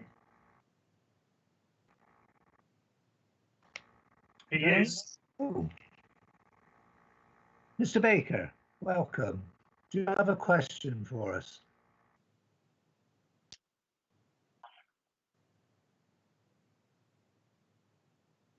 No, I'll assume not, and move on to David Lockwood from the Town Hall. David? I've got no question. Thank you and welcome. I think that's, I'll just ask if I missed anybody other than Sergeant Williams. I think Tracy Lewis was the only other one, Peter. Tracy? Yes, hello, thank you. Hello. Do you have any questions for the council? I don't, thank you. I was just interested to see the meeting and to hear it. Thank you for coming. Okay, thank you very much. Thank you. We'll then move on. Thank you all of those who've come and asked questions and commented. We move on to police matters. Fortunately, hopefully we can get through to him. Sergeant Williams is here today. I think he's left the meeting. I think he was, but I think he's gone. I can understand if he's on duty. Can we move then to item 16, which is a question from Councillor Kirk. Sorry, Chair, if I may, this question and so 16, 17 were just me trying to get facts out of the council. I mean, you can go over them if you want, but I'm quite willing to save time and not take them any further. Is that okay? It would be helpful to move on. Yeah, I'm quite happy to skip straight to what we're on to now. Yeah, 18, I think that's me as well. Could I just make reference to the question in item 16, please, in response to Councillor Kirk's earlier response to the question that I asked him on the agenda, which because he was still seems to be confused about what status the storage unit has in planning, but he's answered his own question in his question. Because he's extracted from the planning permission the exact answer to the question, which is that the store is necessary for secure storage of park maintenance equipment, street cleaning equipment, including the street sweeper and storage for street furniture, road safety and event equipment that is provided to community groups for putting on events in the park. And that's in the planning application. So I don't really understand what Councillor Kirk, why Councillor Kirk still has a question on whether it's allowed or not. Thank you, Chair. Sorry, Chair, I was just going to respond, but I have actually, I think that's to determine by my solicitor when he writes to the council. I think I've made that clear. I don't really want to go over this anymore. Thank you. Fine, we'll move on. Could we move now to item 18? Yes, sorry. That's moved by Councillor Kirk and seconded by Councillor Cooper. I can't see 18. It's on 17, I think. Is it? Sorry. I must have an old copy. This is regarding recorded votes. Yeah, recorded votes. Yeah, I'm happy. I still want to move that motion, please. Seconded by Councillor Cooper. Can I just thinking? I love the idea of all the votes being recorded. I think that's a fantastic route forwards. I'd like to add in the amendment when we can implement, or after we have implemented electronic voting, because as soon as you've got the ability of pressing a button and it records the vote, it makes a lot of sense. If not, it just adds a lot of time to the whole proceeding. So if absolutely every vote we vote on, like the votes we did today, which we did just see that there was a consensus on, there was no need to record absolutely everything, and it would have just taken up even more time. So I'd like to add the amendment when we are able to implement an electronic voting system, because that's how we can do it with county very, very easily. But at the moment, to have a recorded vote on absolutely everything, especially when there's a unanimous vote, makes no sense. Sorry, Chair, can I just say I won't accept that as an amendment to the motion. Wiltshire Council record their votes. I think it just shows what our voting is to the public, and it's important. I mean, it does save me, because you know what I'm going to do. Every single motion that comes forward, I ask for a recorded vote anyway. So it just saves me doing it. So regrettably, you're not saving any time. You might not necessarily be a councillor forever. Okay. Well, you can take it away when I go, Stuart. Can I say I'm a bit confused, because I'm not sure we've dealt with item 17, which is the first motion on the park storage unit. Or has Councillor Kirk withdrawn that? He's withdrawn both 16 and 17. I have. Thank you. Is there a seconder for Councillor Palmer's amendment? Second. It was already seconded.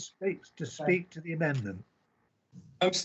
Can we just clarify? Sorry, I'm a bit confused. What's actually happening? Are we not having recorded votes? No. We haven't voted on it yet. Edward's moved his motion. An amendment's been moved.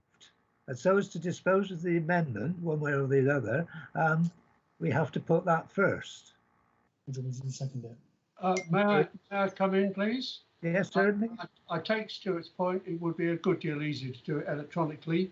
But also, earlier this evening, we took the decision not to take necessarily roll call, but to ask if anybody was against a particular motion. So that speeded it up. I think I'm not entirely in favour of Edward's suggestion, But I do think it's important that we are accountable somewhere along the line for the decisions we make. I completely agree with that. I feel slightly uncomfortable that there'll be a lack of transparency, and I don't think it looks good to residents potentially watching this that we are basically not tracking ourselves. We need to leave ourselves open to scrutiny and be accountable for our decisions. So I think that's very worrying. But if it's a unanimous decision, it's and everyone's in agreement that there's no point in going through that extra process. It just takes up time. If it's something that's contentious and it's a split decision or a unanimous one with just a couple of people who want to put their view across, then we can ask for a recorded vote. I just don't see the necessity for it to automatically be everything, unless it adds no time. And if we could do it electronically, it wouldn't do. Yeah, if I can just interject there again, basically Stuart has just said what I was going to say. Every councillor has the right to call for a recorded vote if they so wish, but there are certain votes, such as the passing of meeting minutes, where it would be foolish to go through every single person and ask for their individual vote. I don't know how long people want to spend in these meetings, but you're going to double the meeting. I want to spend as long as possible if it means my residents are getting basically best quality for their council tax precept that they pay. And on those, on the major items, you can request a vote, as you know. Can I move you forward, because councillors should only speak once, and unless it's a point of explanation. I'd like to crack on because we've got a long way to go yet. It's a long night. Could I? Stuart, do you want, before I put the amendment, do you want to make any further comment? No, that's fine. I think people understood. Can I put the amendment then? That is, the amendment is that the standing orders are amended so that a recording on all matters at full council when we are able to do so electronically. All those in favour of the amendment? Aye. Aye. Aye. Aye. Aye. Yes. Yes. Aye. We better take them, Lance, because I lost all of those. Okay. Should we put our hands up? That would be good. Is anyone against? Yes. Yes. Councillor Bates, are you in favour of the amendment or not? Yes, 4. Councillor Bazan. Abstain. Councillor Beaver is not here. Councillor Blackmore. For the amendment, thank you. Councillor Blakemore. 4. Councillor Bryce.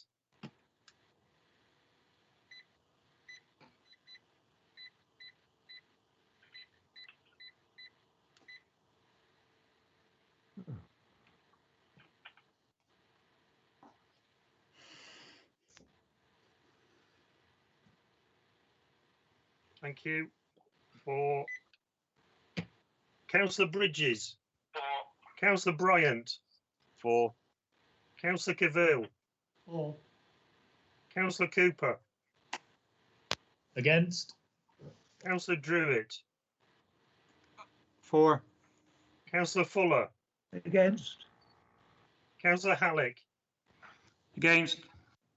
Councillor Hill. 4. Councillor Hall. 4. Councillor King. 4. Councillor Kirk. Against. Councillor Oldreeve. 4.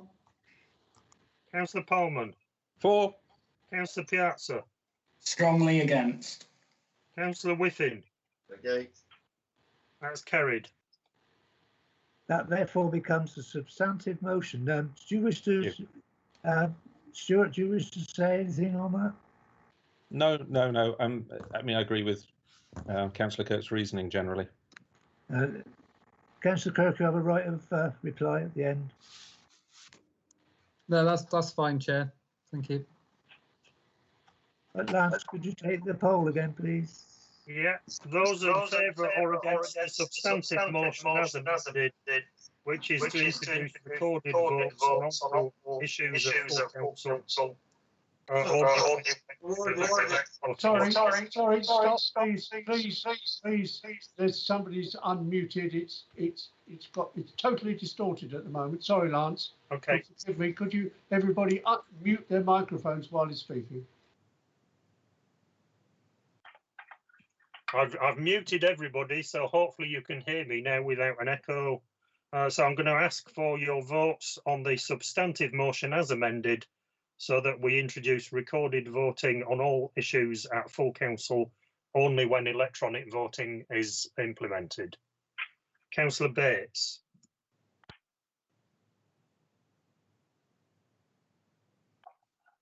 For. Councillor Bazan. For.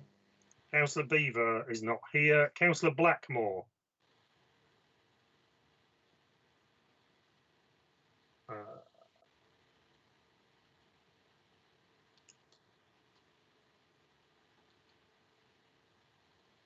Clive, are you still there?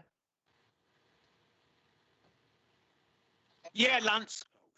Are you in favour or against the motion as amended? Yes, for. Thank you. Councillor Blakemore. For. Councillor Bryce.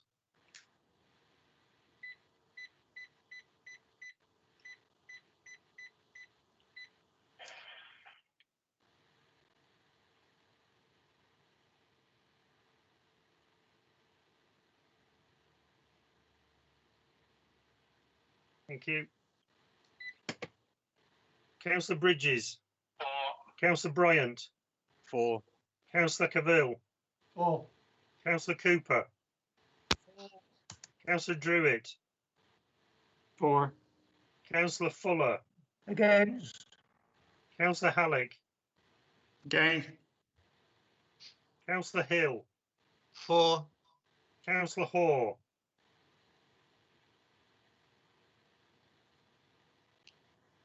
For. Councillor King. For. Councillor Kirk. For. Councillor Oldreeve. For. Councillor Parman. For. Councillor Piazza. Against. Councillor Whiffin.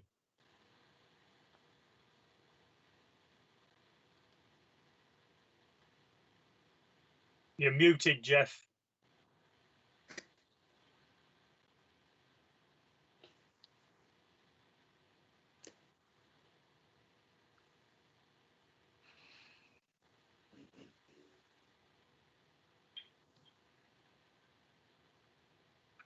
You're still muted, Jeff.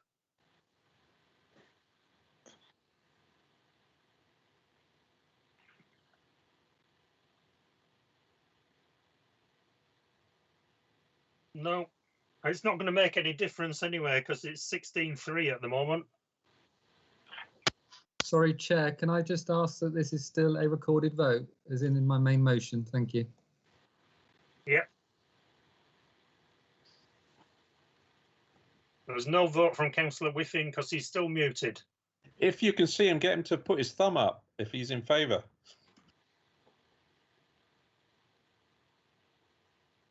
I can't get any video of him, I'm afraid. Oh, okay. I think he would have voted no. We'll leave that as an abstention, I think, Mr. Mayor. So it's 16-3. Fine, then that's carried and becomes council policy. We move on to the next item. Is that your item, Lance? Because my numbers appear to be different than yours. What on mine is the equalities impact assessment.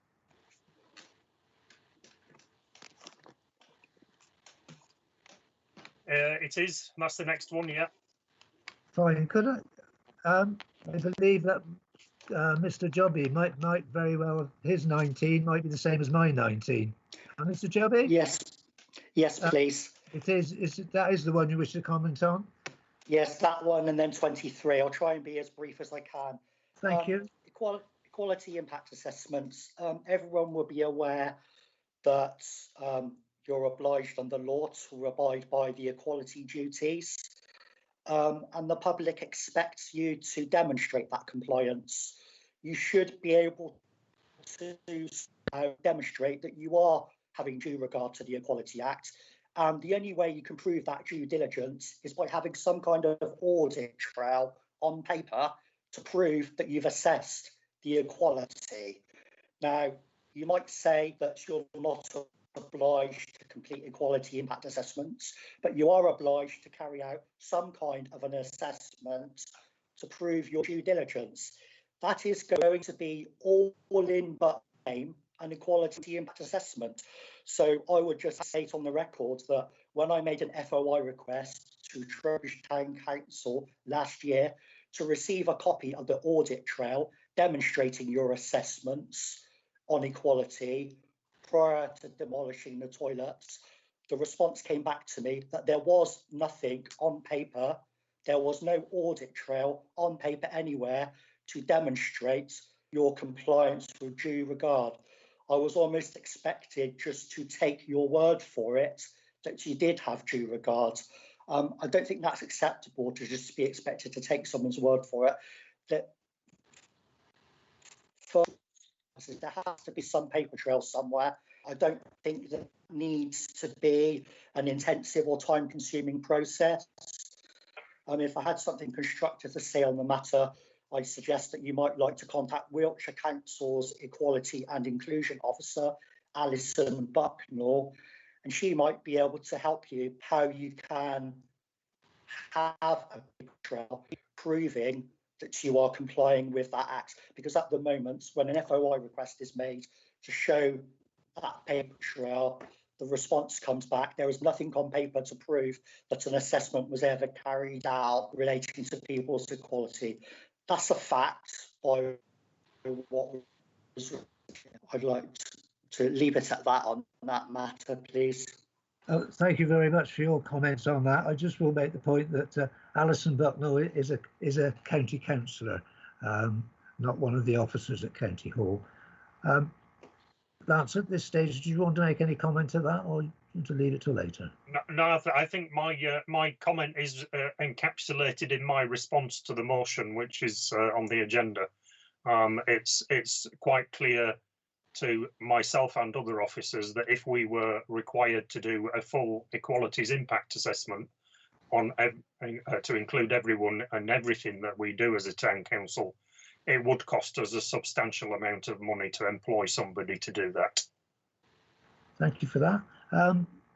This is Councillor Kirk's item. Could I have a mover and a seconder, please? Councillor Piazza is the proposal. Oh, sorry.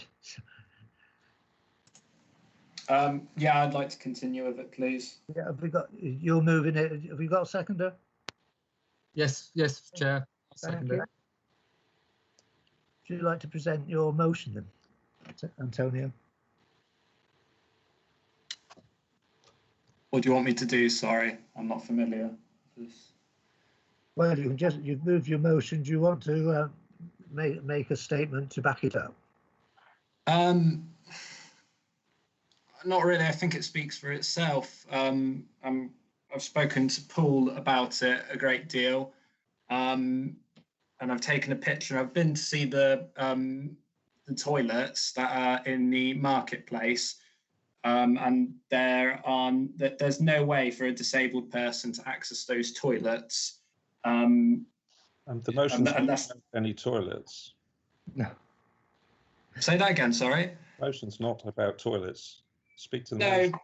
No, but I mentioned toilets as a point of interest because it's a good example, because there's no way a disabled person could actually access the marketplace toilets, and we use those as an example of alternative toilets. And if there's a private function in the civic, then there's no toilets close by that are accessible to the disabled community, which, quite frankly, to sum up, is just awful, really. If anyone else has a solution to it, that'd be great. But I'm putting this forward on behalf of one of my residents who is concerned about this. May I just add? Can I just make a point that when we voted to remove those toilets, we did say that we would look at alternatives. One, there were a number of alternatives which we still have to look at, and including whether the market hall, there's use of other restaurants and other facilities where people could use, whether we should have a new build, whether we should make a use of Summit Civic Hall. And I would like to propose that we have a cross-party small group taken from neighbourhood services. I would like to do that. I think. Sorry, Diana, can I just interject there? Because that's actually a later motion, a later point. This is actually for the equality impact assessment. And I think, unfortunately, Antonio has gone off at a tangent here. Could we keep please to the motion, which is on the paper? Could I? Shall we move it? Excuse me. Can I say that Antonio's motion there, and of course he cites the happenings of the toilet as to be a reason why we should support his motion. Members do have the clerk's notes on the motion to say that it would cost us 26,000, which at the moment we don't have in the budget. Could I just ask the clerk really whether he thinks it would be feasible for us to carry out our own impact assessment without using professional people? Because I think that's what Mr. Jubby is suggesting, is that basically we should look at consider the disabled and so on when we make any decision, whether it's to provide or demolish or anything that we do. We should, in the same way as we'll be considering the environment, at the same time we should consider the effects on the least able of our community on anything we consider. I don't really see that it's necessary for us to have a full impact study and have a member of staff specifically to do it. I just wondered if that. But surely when we discuss anything, we always look at the impact of everything. I mean, that's what we've always done for 3 years that I've been on the council. Chair, may I come back on that point, please? Mr. Jobby, this is.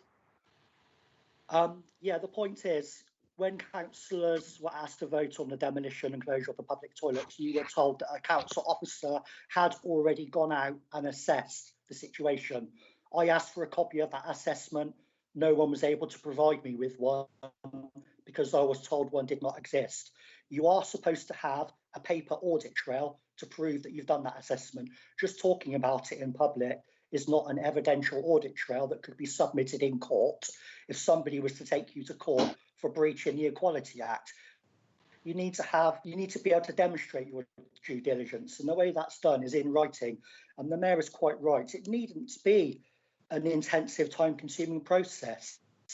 You could involve the community in that to help you. Thank you very much for that. Thank you. Can I suggest a simple amendment? Fire away. I think we have our equalities policy, which we do apply to everything, and I take it that in certain circumstances when we're making big decisions, we do need more detail than just saying, oh, we thought about that. We do need the paper trail, but I don't think we need that for everything that we do in Trowbridge Town Council. So what I would like to modify this is that we include everyone in every I don't know, every major project that Trowbridge Town Council undertakes.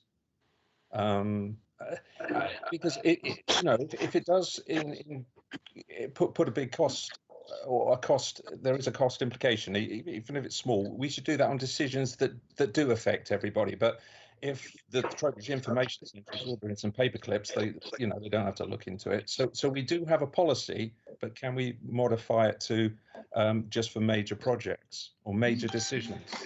Could I just ask if the mover and seconder would be happy if we moved his motion to the P&R committee so that they can go through the issues in detail and look at cost, and also whether it's possible to carry out the function satisfactory with the existing staff. I'm happy to second that. As a member of the public, am I allowed to make a quick comment, please, Peter? I will on this occasion, but I won't make a habit of it. All right, thank you. So part of my job is actually doing these equality impact assessments. We do them with every procedure that we implement in my role. And actually, it's really easy. There's a template. You just need to follow the template, and I'd be happy to share that. And maybe the policy could be updated to include that template. Maybe you're right, Peter. Maybe the right place would be for me to pass it through, and then it can be considered at committee. But it shouldn't be an onerous task, but it is something that should be considered when decisions are made. And I think it's quite an easy thing that could be done. Thank you very much for that offer. If the mover and seconder accept my suggestion that the matter be referred to P&R, I would ask that you send a copy to Lance. Are the mover and seconder happy with that?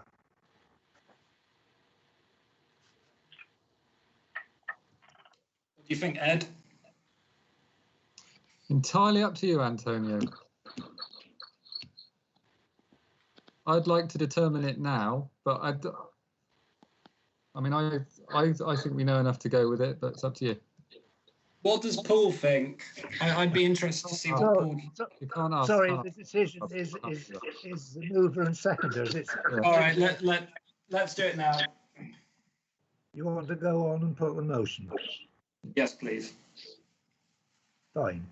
So can I have a recorded vote? Fine.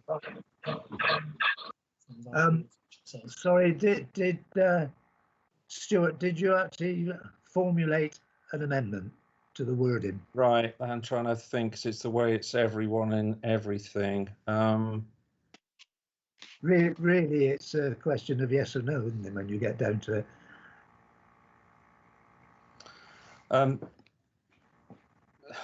It is, and I would say at the moment, I would say no to it the way it's worded here, but I am obviously in favour of us doing equality assessments of a detailed nature for anything that we do is major. But I think for it to be on everything doesn't seem to make sense to me. But to help it go forward, would you accept it onto your committee anyway, whatever the result of the vote? Yeah, definitely. Definitely, I mean, it needs to be on P&R, and we can discuss that with more detail. But with what's written here, I'm not comfortable with it. Thank you for that. Before we take the vote, Lance, did you want to make any comment? No. Thank you. Can we put the motion to the vote then? Lance, if you'd like to call the roll, because you'll need that because it was recorded. Motion as per the agenda. Councillor Bates, in favour or against? Against. Councillor Bazan. For. Is Councillor Beaver there or not? I don't think he clicked himself out when he left. Yes, Oh, I am here. He's I am back. here. Can I, Lance, I'm sorry to interrupt, but can I just clarify what exactly we're voting for at the moment? If we're are we voting for the amendment that it will be looked at by P&R? No, there is no amendment. We are voting on the motion as it stands. But the chairman of P&R has said that he's prepared to discuss it if it falls. Okay, I still yes against. Councillor Beaver. Against. Councillor Blackmore. Against. Councillor Blakemore. Against. Councillor Bryce.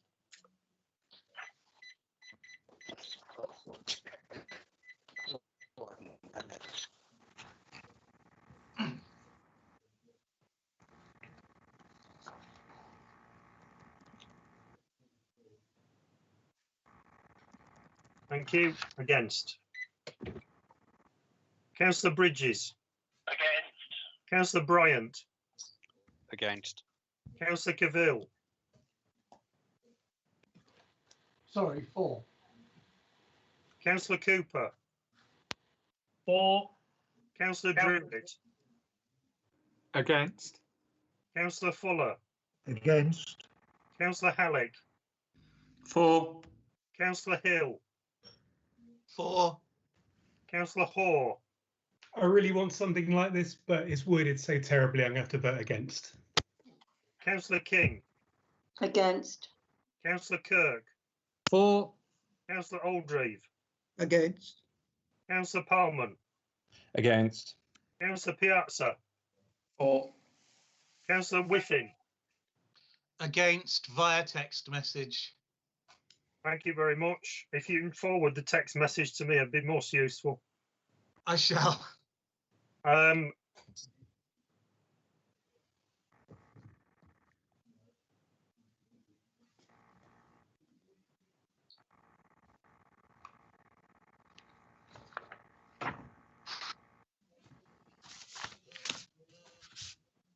14 against, 7 in favour. That's lost. Thank you for that. I look forward to seeing the item on the P&R agenda in the very near future. Presumably when we all meet together again, hopefully. Can you ensure you get the template from Paul? So that would be very useful. Please. Can you nod, Paul? That's Paul Egan, yeah? Yes. Thank you. Thank you. We move now to the next motion, which is on borrowing.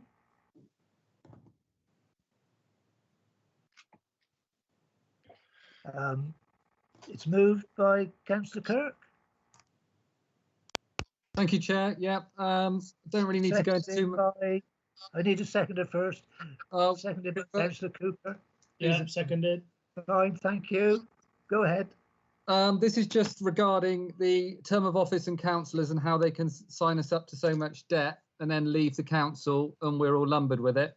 That's the gist of the motion. Principally, I think it's wrong that councillors should be able to borrow outside their term of office. Whilst I understand that yourself, Peter, and probably Bob will be around until you're 110 odd when our loans mature.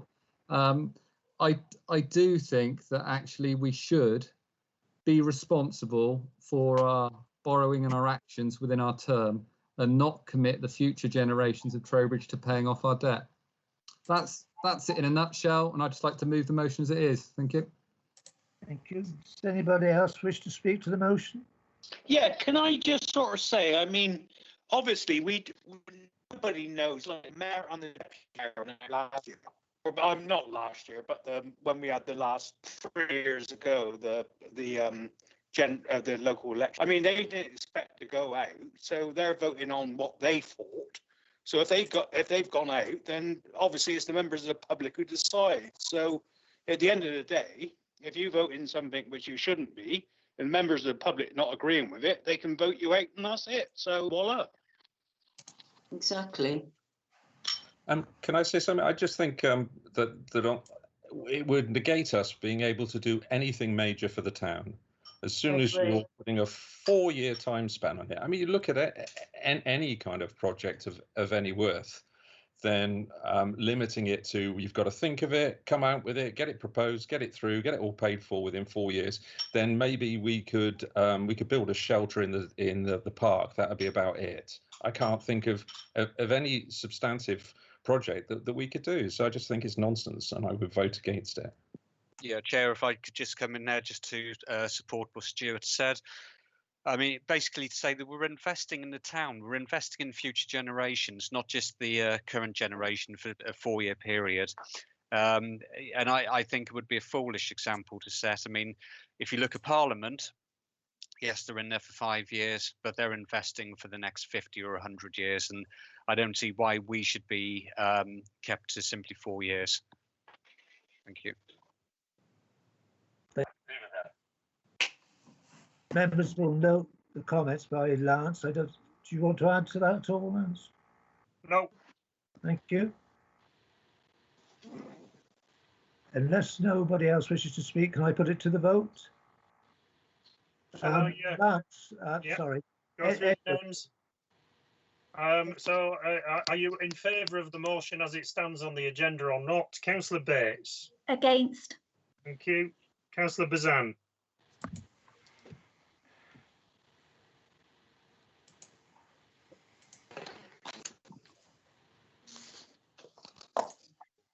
Tom, are you there? Yeah, against. Councillor Beaver, Strongly against. Councillor Blackmore, Against. Councillor Blakemore, Against. Councillor Bryce,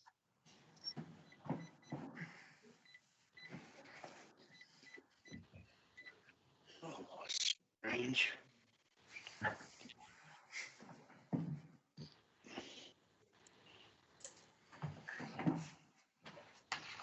thank you. Against. Councillor Bridges, Councillor Bryant, Against. Councillor Cavill, Against. Councillor Cooper, For. Councillor Druitt, Against. Councillor Fuller, Against. Councillor Halleck, Against. Councillor Hill, Against. Councillor Hoare, Against. Councillor King, Against. Councillor Kirk, For. Councillor Oldreeve, Against. Councillor Parman, Against. Councillor Piazza, For. Councillor Whiffin. Against. Thank you.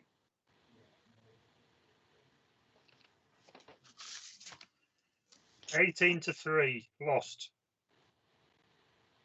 Well, thank you, members, for your input in that. Can we move on to the next item, which I believe is town council strategy, if yours is the same as mine.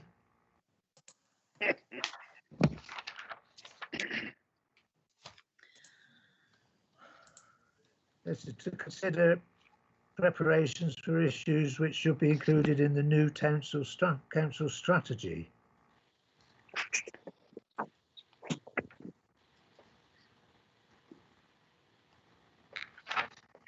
Personally, with all that's going on, I think it's a little bit early, but if members wish to carry it forward. It's mainly on there just for people just to have a think about over the next few months, but while they're perhaps not doing an awful lot of other things that they might want to get their thinking caps on as to what should be included in the strategy from next year onwards after the election. But there was one particular item that Councillor Bryant asked me to include, and I've no doubt Councillor Bryant will want to say something, and I think Councillor King probably will on this item as well. Yes, please. Yes. I was going to say thank you, Chair. Chair, if you can just indulge me for a second. The recommendation, I think, is there for everybody to see, that we establish a cross-party working group of councillors with council officers to consider options for reinstating the public toilet facilities within the environs of Trowbridge Park. With the proviso there that they should include, but not be exclusive to, sorry, I've lost my place, it's too small on the screen, opportunities afforded within sites of which water supply and sewerage disposal currently exist. So I very much welcome that recommendation being on there, and I would look for the council support. Thank you. Can I say that I would be very interested in joining with a Lib Dem and an independent to make a small group to actually look at all the options that we have, because this is what we agreed to do when we decided that we would remove the other toilets that were in the park. I would certainly agree with that. Thank you. Can I suggest that it's a group from the ones I've suggested is from neighbourhood services, and I think that's appropriate for us to have a look at that. Mayor, may I Can I make an amendment, please? Can I make an amendment to it, please? Can we include residents as well? I think Paul Chubby is someone who would like to be part of this working group. So, I do think residents need to be included on it.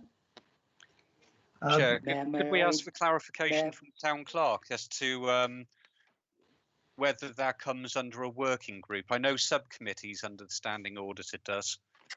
I'll defer to the town clerk. It wouldn't normally be appropriate for residents to be members of a working group. It would be appropriate for the working group to undertake some meetings to consult with residents. So my suggestion would be that once the working group is established and it's decided what its terms of reference, or it's been given terms of reference by the council or the Policy and Resources Committee or the Neighbourhood Services Committee for that matter, and agreed those with the committee, then that working group could then have meetings with residents or other interested parties.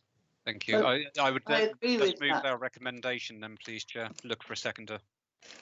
So, sorry, are you looking for the formation of a subcommittee of neighbourhood services? No, Yes, that was my yes, but a proposal. cross-party working group from neighbourhood services. Would you want that to consist of one member from each of the groups, i.e., Yes. Lib Dem, Conservative, and Independent? Yes. Yes. Yes, we would. Seems fair. Yeah. And I agree that we could then approach, having set up the group and decided what our remit was, we could then approach residents and businesses, etc. Yeah. Thank you. Process. Antonio, did you wish to come back? Yeah, it's not my choice, I suppose, because you can reject my amendment, but ideally I did want a resident to be part of it, or several residents. Well, they can be. They can be. We just Am I allowed? Am I allowed to interject here just for 10 seconds? Who's that? Is that Mr. Paul Jubby? Jubby. Paul Jubby. Yeah. Real quick before I put the vote. Thank you.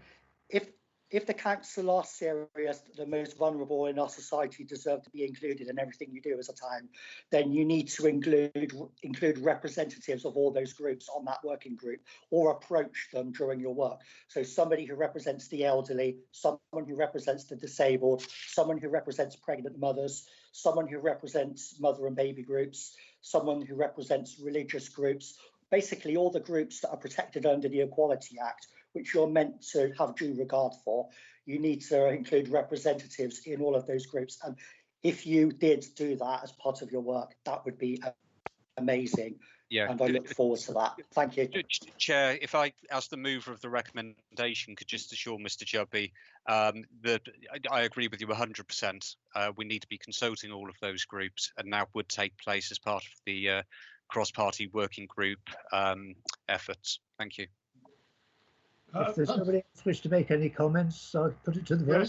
Yes, just to say that the requirements that Mr. Jubby has set out does absolutely require consultation, not membership. Yeah, I think as long as there's as good interaction with all those groups involved in meetings where they can put their views across, then that's great. But keeping an actual working group as such, as a small number of people that can move quickly, is good. Sorry, Chair, can I just... Sorry, Chair. Sorry, go ahead. Sorry, Chair, can I just say, I think my understanding is that this working group is already, well, my understanding is that you're already looking at altering the Civic Centre to have a toilet facility. And I just wondered why we're just not saying that's the possibility. I don't understand the whole... Well, Sorry, Chair, that's not... Sorry, can I ask you to be quiet? There's only one chairman. Can I just say that the decision will go through the committee system and end up with full council. It's for the working party to consider the issue, go to their parent committee, who will then put a recommendation in to council or P&R as is appropriate. No decision has been made at this moment other than to set up a working group. Yeah. Can I therefore put the motion to council that we set up this working party under the appropriate main committee?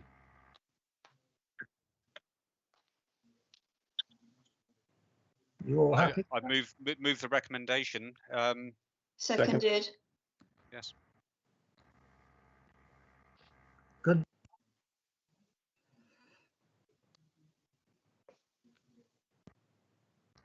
Sorry, Chair, does this have to be a individually voted matter? Or is this just moved? Well, no, it's just to make sure that we get the totals right, because when everybody shouts, you don't know you don't know what the total is at the end of the day. Yeah, yeah. You want me I'm to- only asking do you want me to take a went vote? silent. So, Do you want me to take a vote then, Yes, Chairman? please. Yeah. Okay. Sorry. So this is the motion. The motion is as proposed by Councillor Bryan in accordance with the recommendation at the bottom of the green section there. If you can just indicate if you're in favour or against, please. Councillor Bates. For. Councillor Bazan. For. Councillor Beaver. For. Councillor Blackmore. For. Councillor Blakemore. For. Councillor Bryce. For. Oh, we heard him. Councillor Bridges.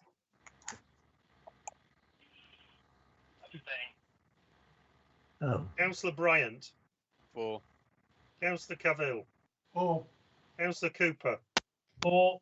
Councillor Druitt. For. Councillor Fuller. For. Councillor Halleck. For. Councillor Hill. For. Councillor Hoare. For. Councillor King. For. Councillor Kirk. For. Councillor Oldreeve. For. Councillor Palman. For. Councillor Piazza. For. Councillor Whiffin. Missing Again. Thank you. That's 19 in favour. Thank you for that, and that's carried. I hope you enjoy the working party enjoy their work. Can we move now to item 22?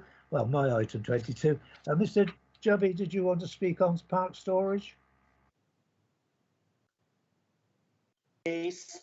Can you hear me? Yes. Just to mention, really, with the preamble that's there again about the most vulnerable in society deserving to be included in everything we do.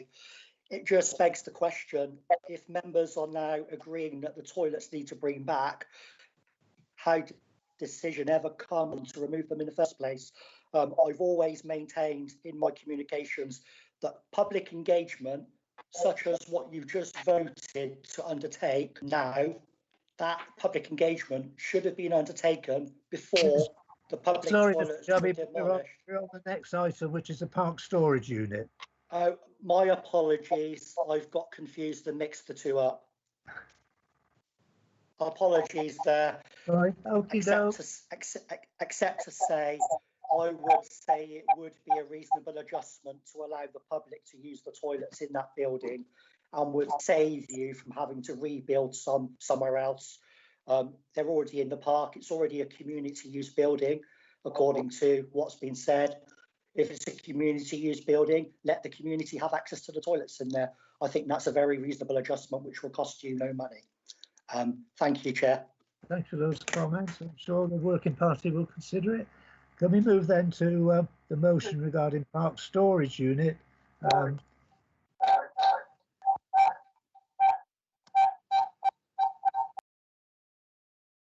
Want me just to move it? Yes, please. Yes, please. Yeah, I'm quite happy. All it is just a statement of figures. It doesn't actually allocate any as costs or anything in particular. So I'll just move as it is, Chair. I was going to withdraw it, but I think it's safe enough to move. Seconded.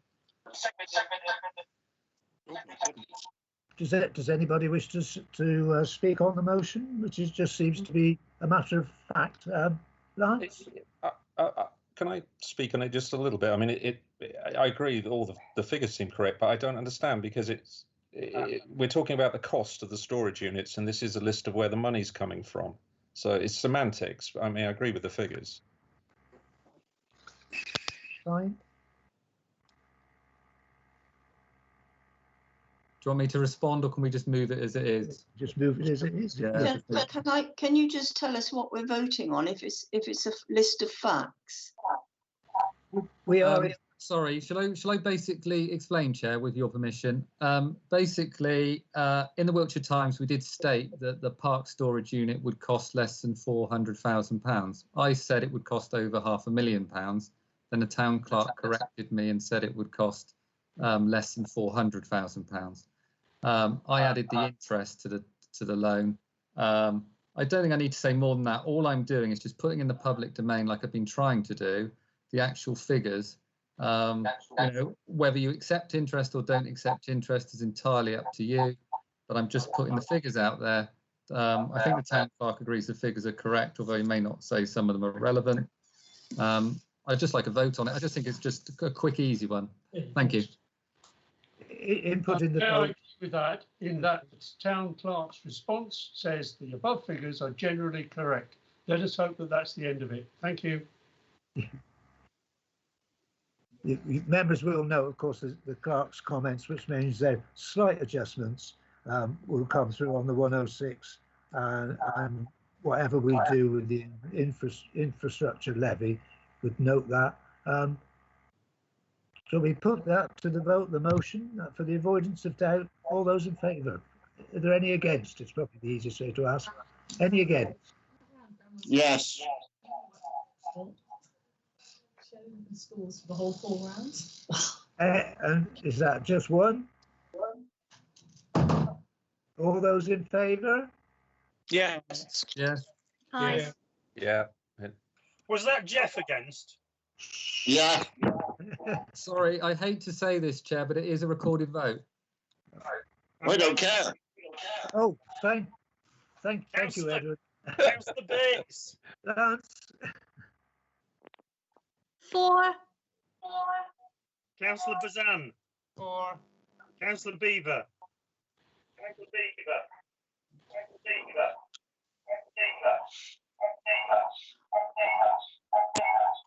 Abstain.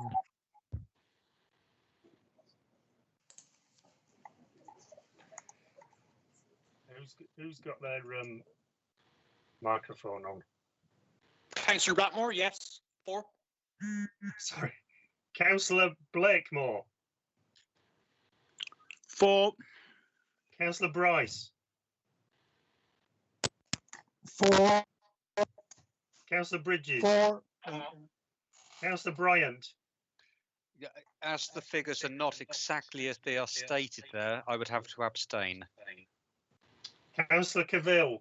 4. Councillor Cooper. 4. Councillor Druitt. 4. Councillor Fuller. 4. Councillor Halleck. 4. Councillor Hill. Abstain. Councillor Hoare. 4. Councillor King. 4. Councillor Kirk. 4. Councillor Oldreeve. 4. Councillor Palman. 4. Councillor Piazza. 4. Councillor Whiffin, you were against. I'm against. Thank you. That's carried. Thank you for that. Can we now move on to the motion, I believe, would correct public toilets? Yes. To a degree, I suppose this has been overtaken by our previous motion, but I'll ask for Councillor Piazza to move it and Councillor Kirk to second. I'm happy to second. Oh, sorry, I haven't been moved yet. Yeah, go for it. I hereby second. Do you want to make Chair, any if I can statement? make an amendment, please. Fine. I think basically we just need to remove item 23. It's superfluous now to this agenda, seeing as we've already voted on the other motion. And I appreciate, I'm not saying that in a political respect against Councillor Piazza. He voted for my recommendation, which I appreciate. I just think it duplicates. Can I also make a point? It also seems a bit ambiguous because it's saying that the necessity for any town that we begin to look through, and we're only responsible for one town. We're only responsible for Trowbridge. So I think that the way the thing's wording doesn't really make that much sense. Thank you. I must apologise. I think this was the motion I meant to speak on. Am I allowed to just reiterate the points very quickly, if that's allowed? If not, that's fine. By the way, I suspect they'll be the same as you made last time. Yeah, it was just to reiterate the wording there. Well, it said the most vulnerable in society deserve to be included. I mean, if there is now a consensus that you want to bring toilets back, it begs the question, why did you remove them in the first place? Again, there's no paper audit trail anywhere to prove that health and safety was truly an issue, or to prove that equality was considered. I made FOI requests, no paperwork was provided. I think to me to prove that. Sorry to interrupt. Sorry. I think the toilets were removed because you had needles in the toilets. They were not in a good place. You get druggies sat outside intimidating people when they walk near them. And so I think if the toilets are going to go up, and it should be nearer the police station. Thank you. So I think did you just say nearer the police station? Sorry, could you allow Mr. Jubby to complete what he wanted to say? Yes, near the police station. I mean, it can probably be, you get, it's just so far back, and it's just, you get a load of druggies there and needles. I've had, people come up to me and say they found another little kiddie come out and had a hypodermic syringe in his hand. And I think that's why I wouldn't really sorry to see the toilets go. But if they are going to be put up again, get it a bit nearer the police station, a bit more sort of like, where it's safer. I don't know. Perhaps I'm wrong, but that's my opinion. Clive, thank you for that. I'm sure the Working Party will bear that in mind. Bless you, thank you. The chance to talk about it again. Did you want to finish off, Mr. Jubby, at all? Sorry, you're muted. Paul, you're muted. Now, can you hear me now? Yes, fine, go ahead. Yeah, all of these stories about needles being found is 100% hearsay. I made an FOI request to the town clerk, send me records of any complaints received about needles, any complaints about the toilets at all, any health and safety reports that prove there was a problem with those toilets. None of those documents could be provided to me because they did not. I think we're not talking about the previous decision. We're getting a little bit off piece. Stuart. Yeah. Sorry, Stuart. Let Mr. Jubby finish, and then we can move on. I think it's all. Thank you, Mayor. The point is, we're talking about reinstating these toilets now for reasons you are now saying it is an equality issue. How can you change your mind? A year ago, you said it was not an equality issue. Now you're saying it is. The reason a year ago you said it was not an equality issue is because no assessment was done. There's no paper trail to prove it. No health and safety assessment was done. There's no paper trail to prove it. Everything that's been told to councillors about that was hearsay. This is how we've come to this matter. We need to bear that in mind, that is how we have come to this decision. There is no evidence on paper anywhere. It was not released to me under FOI to evidence that health and safety was an issue or that equality had been considered. That's a fact. It's not an accusation or an allegation. It's a fact because it could be released to me to evidence that under FOI. So I leave my case there, really. I'm just happy to see that you are now finally realising that you should not have removed those toilets and you're bringing them back. Thank you for your comments, Mr. Jubby. And thank you. The committee made their decision at the time, and there are lots of committee minutes which will show the trail to a certain degree. Anyway, thank you. Can we now move on to the motion, which has been moved and seconded? Did anybody else want to move? Sorry, an amendment was given. I was seeking a seconder for the amendment. The amendment, I believe. The amendment is not acceptable because it's a negating amendment to remove the whole motion. Amendment to do that. Okay. Can I move an amendment then that we note the spirit, or you can word this how you want, the spirit of motion under item 23, which we recognise replicates the intentions of item 21, which has already been passed by the council. Seconded. Did you get that down, Lance? I'm sure Mandy will have it in the record, yeah. Can I make a comment, please? Sorry. That's Jeff. Jeff? It's not just the cost of replacing the toilets. The original toilets were demolished mainly because of the ongoing cost. The cost of cleaning, picking up the litter, the abuse that was going on. That's the ongoing cost. It's not the cost of the toilets. That's all I was.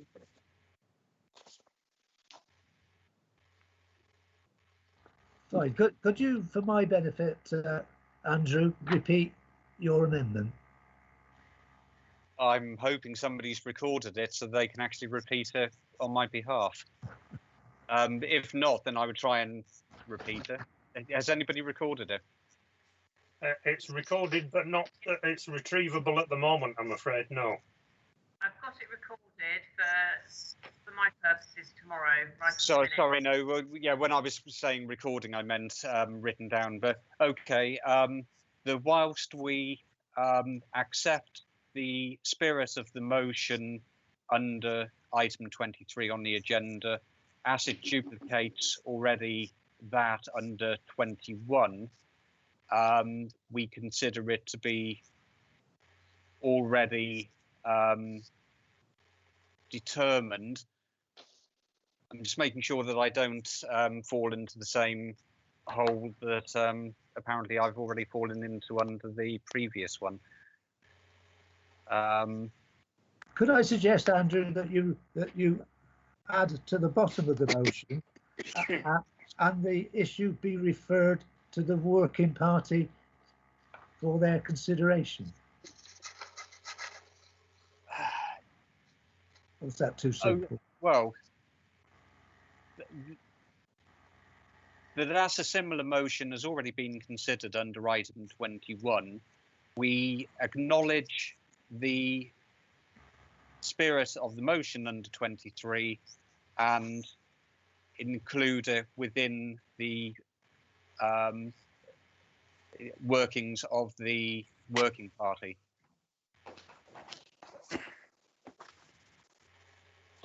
Wouldn't it be easier for Antonio just to withdraw it? Well, it would be. Ideally, I want it to go through, to be honest. But it's duplicating what's already been done. Yeah. I will openly, it's recorded here, I would say there's nothing political or anything in it. It's just already been covered. So it seems superfluous, and I find that very strange unless you're wanting to use it for a particular reason. It doesn't highlight, no, I voted for your one, but it doesn't highlight the most vulnerable who are impacted by the lack of toilets, which is hitting the elderly and the disabled. That's why I want to pass it through. Yeah, but your motion says nothing about that. It doesn't say that. There, we've got a motion on the table. We've got an amendment which has been made. Is there a seconder? If you actually read my text on the motion, it does refer to them. No, but that's not your motion. Sorry, it's not a motion. Second the amendment. Peter, I will second Andrew. Yeah, second the amendment. I don't even know what it is. Well, can I put the motion to the vote? Hopefully members know what it is, but Lance will certainly sort it out. You've got to vote on the amendment first, and the amendment is to add the following words to the end of the motion.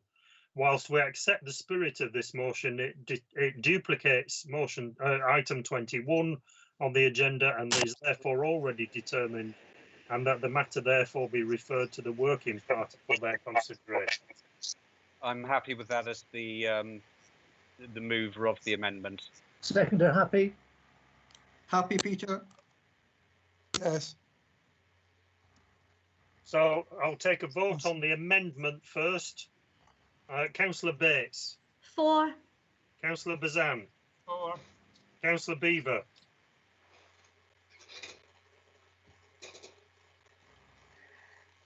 You're muted again, Chris. Abstain. Councillor Blackmore. For. Councillor Blakemore. Nick gone to sleep. You're muted, Nick. if you're still awake. 4. Thank you. Councillor Bryce. 4. Councillor Bridges. Councillor Bryant. 4. Councillor Cavill.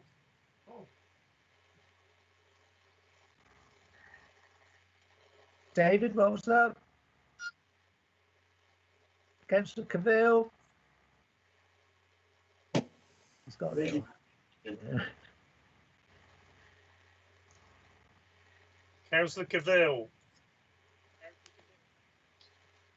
4. Thank you. Councillor Cooper. Against. Councillor Druitt. 4. Fuller. Abstain. Councillor Halleck. Abstain. Councillor Hill. 4. Councillor Hoare. 4. Councillor King. 4. Councillor Kirk.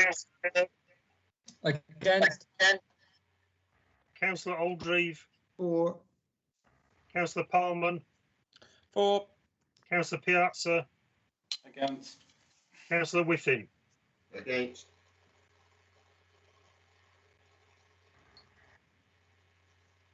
Thirteen votes for the amendment. That's carried.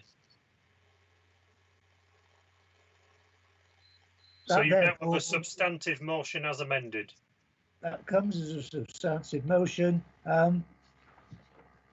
Does anybody wish to make any comments, or do I just go to Antonio to make his final input? Sorry, the new substantive motion. now is my motion, Peter, so It is. it should be So going to that me. No, the final speaker in a substantive motion is the mover of the original motion. I stand corrected. Yeah, but you can't speak now if you wish to. I stand corrected. Antonio, do you wish to come back? No, I think it speaks for itself. Fine, thank you. We'll put the motion then and ask Lance to call the roll. Okay. Substantive motion as amended with the additional words. Councillor Bates. 4. Councillor Bazan. 4. Councillor Beaver. Abstain. Councillor Blackmore. 4. Councillor Blakemore. 4. Councillor Bryce. 4. Councillor Bridges. Councillor Bryant. 4. Councillor Cavill.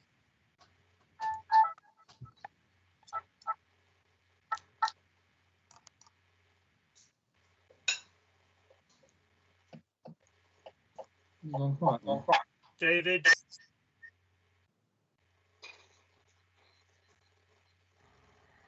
You're muted.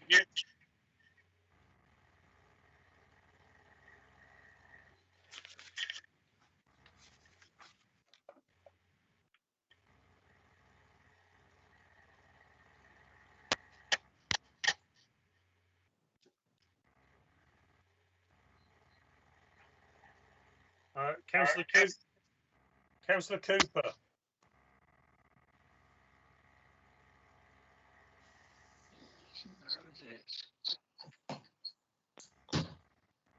I can see you, Ben. You're muted, Ben. Oh, 4. Councillor Druitt. 4. Councillor Fuller. Abstain. Councillor Halleck. Abstain. Councillor Hill. 4. Councillor Hoare. 4. Councillor King. 4. Councillor Kirk. 4. Councillor Oldreeve. 4. Councillor Polman. 4. Councillor Piazza.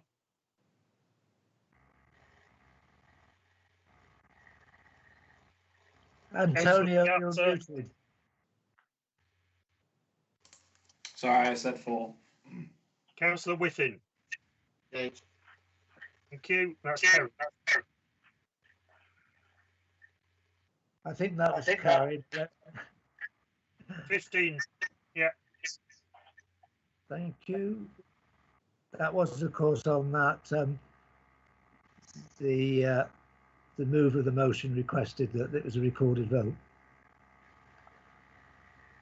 We move on to Park Storage Unit.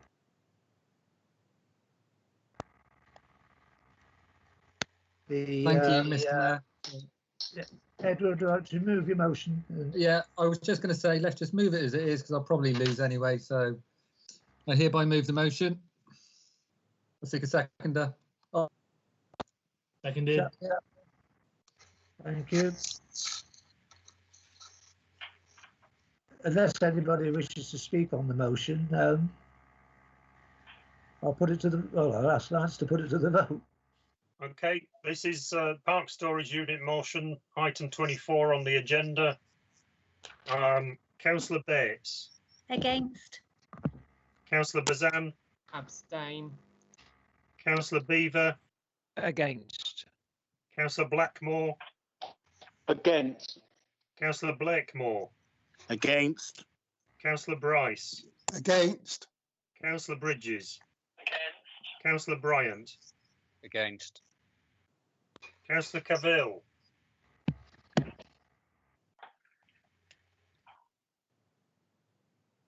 Sorry, abstain. Thank you. Councillor Cooper. For. Councillor Druitt. Against. Councillor Fuller. Against. Councillor Halleck. Abstain. Councillor Hill. Against. Councillor Hoare. Against. Councillor King. Against. Councillor Kirk. For. Councillor Oldreeve. Against. Councillor Parman. Against. Councillor Piazza. For, please. Councillor Whiffin. Against. Thank you. That's lost. Thank you for that. Can we move on smartly to 25, Axe the Mayor's Tax? Councillor Piazza and Councillor Kirk, would you like to move and second? Yeah, go for it. Yes, I hereby second the motion. Thank you. Would you like to, Antonio, propose the motion and say anything? I've spoken to a few councillors about this, and mainly residents, and I've also spoken to councillors of other councils, and they have a sponsored dinner, and that's at no cost to the taxpayer. And essentially what I want to do, I think residents essentially want to do as well, is ensure that money isn't being, I don't want to say wasted because it is being used, but if there's an opportunity to save money and not have this civic dinner paid for by the taxpayer, a portion of it, then we should go for that possibility. Obviously, Peter, being the new mayor, will be able to do the civic dinner how he likes, but yeah, that's all I want to say. Thank you. Does anybody else wish to speak? You'll have all seen the town clerk's response. Just one thing I would add there, Peter, and I'm going to support this motion, but just to make it very clear for anybody who's listening from the public, that councillors are required to actually purchase tickets, and there's no such thing as a free meal with the councillors. Councillors and their partners, if they wish to attend, have to actually pay to attend. Thank you. Anybody else wish to speak? Yes, I'd like to word, please. David, go ahead. Carol, I'm totally in favour of keeping council expenditure down as far as we possibly can. But it is important to recognise that a great deal is done, whether it's the dinner or anything else, which is an element of the status of Trowbridge town as a county town of Wiltshire. Although I'm in favour of reducing the expenditure to the maximum extent, nevertheless, it is important to recognise that the loss, as it stands on the Mayor's Civic Dinner, is not a loss in the normal sense, because it is used to say thank you to many dozens of volunteers who give a great deal of time to the town and to give a thank you to them. They do not pay. Everybody else does. And as I think the town clerk has made clear, it's made up on the bar. I think it's a bit of a storm in a teacup. If the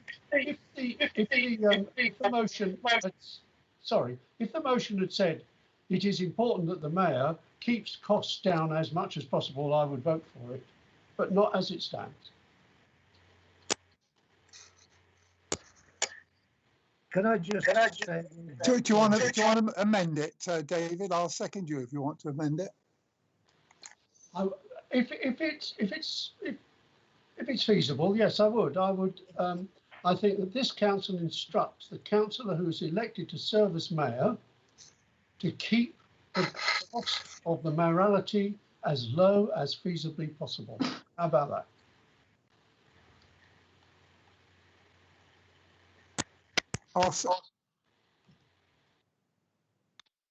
Sorry, can I just ask a question?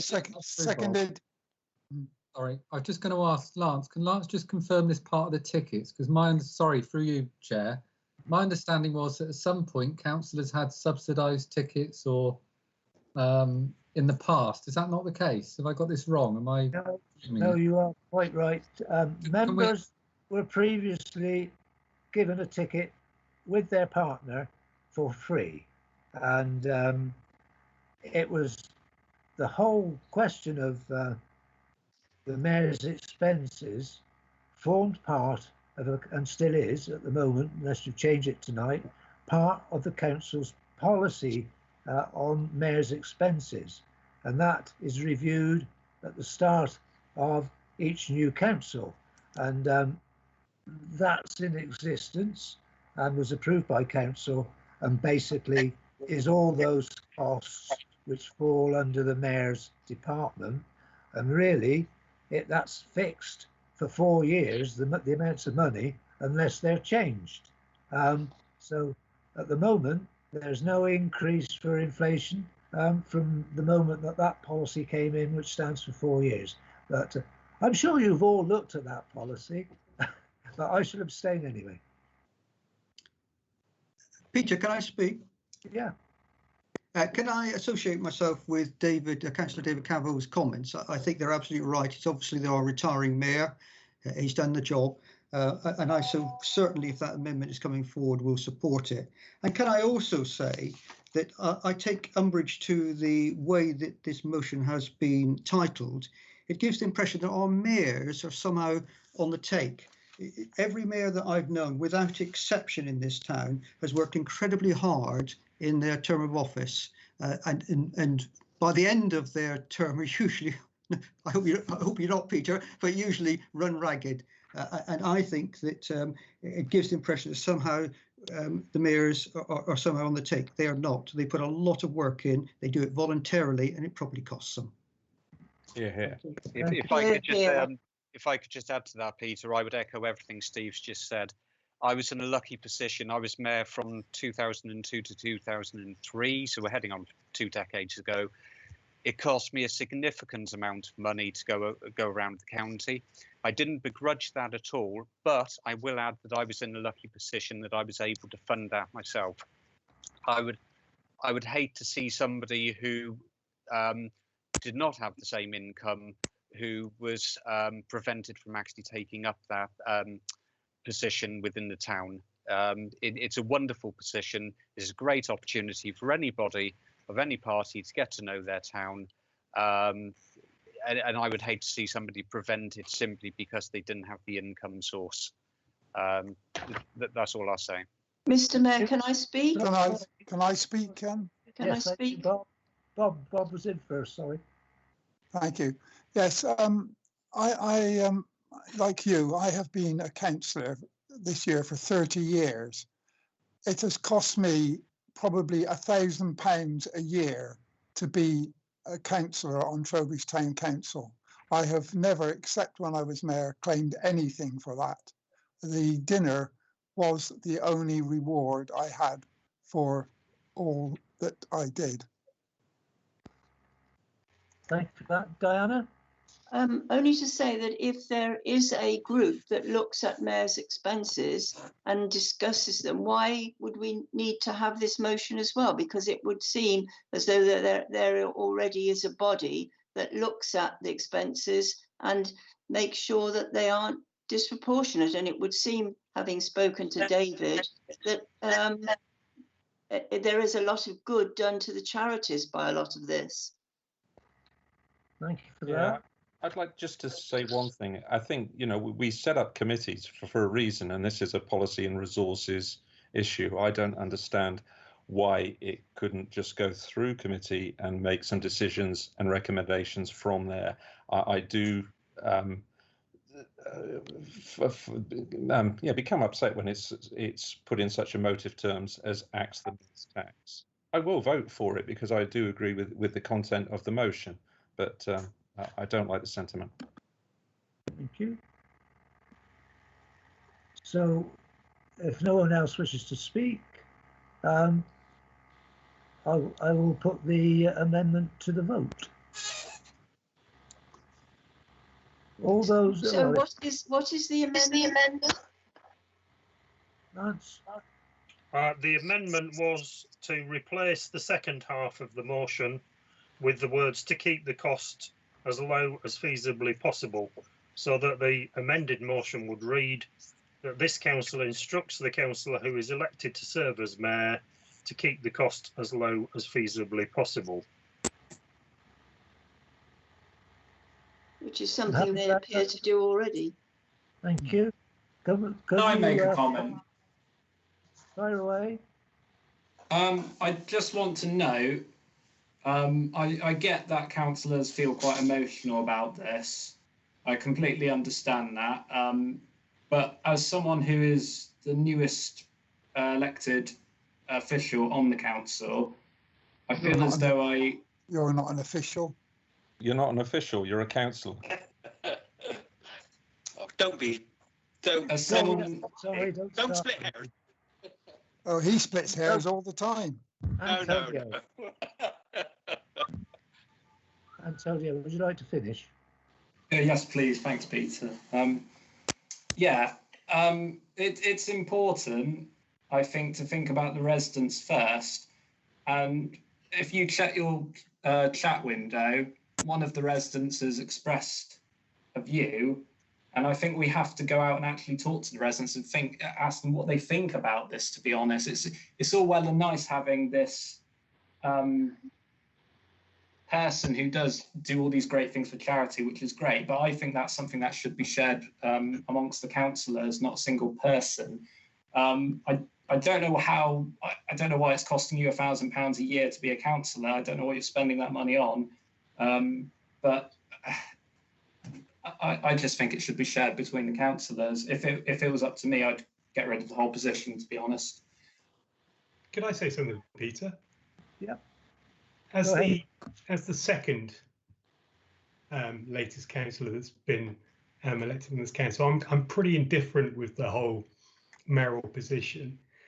But when people pose the question to abolish things, one of the first things I want to know is what's the cost benefit analysis that's based on.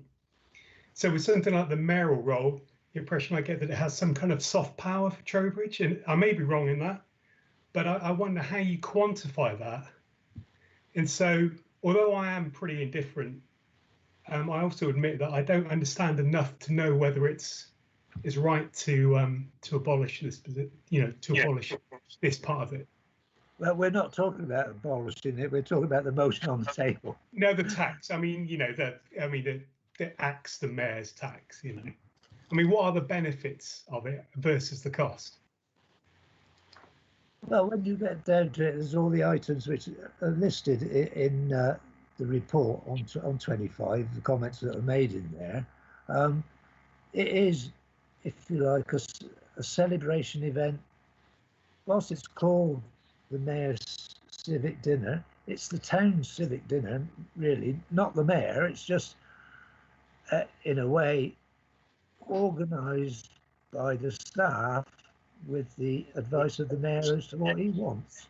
I will say, I might upset people by saying this because I haven't really discussed it with anybody, but my intention for next year would be something a little cheaper, certainly. And you know what a tight-fisted person I am, but I would hope to keep the costs down, whatever, and I'm sure that's the same for most of us. And looking at the costs which were attracted this year, it wasn't a great deal of money at all, and it brought in, well, an enormous amount of goodwill. Yeah, that's my point. You know, if it's bringing in a lot of goodwill to the town, then, you know, if you're only looking at it in monetary value, then you're not really looking at the whole thing. Yeah, I agree. Yes. Can we move forward then, unless Antonio wishes to make a further comment and put the amendment to the vote? Just a short one. Check your chat windows and what do the residents think, basically? Just a few of them. It's so few, you shouldn't take them into account. Thank you, Lance. Can we 2 out of 35,000. So the amendment is to, as I said, to change the second half of the motion to the words "to keep the cost as low as feasibly possible." Those in favour of the amendment, please. Councillor Bates. For. Councillor Bazan. Abstain. Councillor Beaver. Against on the way the basis that the motion's been framed. We're voting on the amendment at the moment. Are you in favour of the amendment or against? I am against. Councillor Blackmore. Abstain. Councillor Blakemore. For. Councillor Bryce. For. Councillor Bridges. Councillor Bryant. For. Councillor Cavill. For. Councillor Cooper. Against. Councillor Druitt. For. Councillor Fuller. Abstain. Councillor Halleck. Against. Councillor Hill. For. Councillor Hoare. For. Councillor King. For. Councillor Kirk. Against. Councillor Oldreeve. For. Councillor Parman. For. Councillor Piazza. Against. Councillor Whiffin. Against.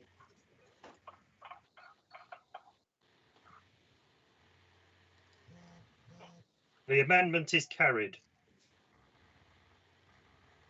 So you then have a substantive motion as amended. Does anybody wish to speak before I give Antonio the chance to? Oh no, it's yeah, the chance to have the final say. May I say one quick word? Paul Juddy. I would just add that on the logic we've just heard about social costs, social non-financial costs versus actual costs, that should be something that's being discussed with all decisions.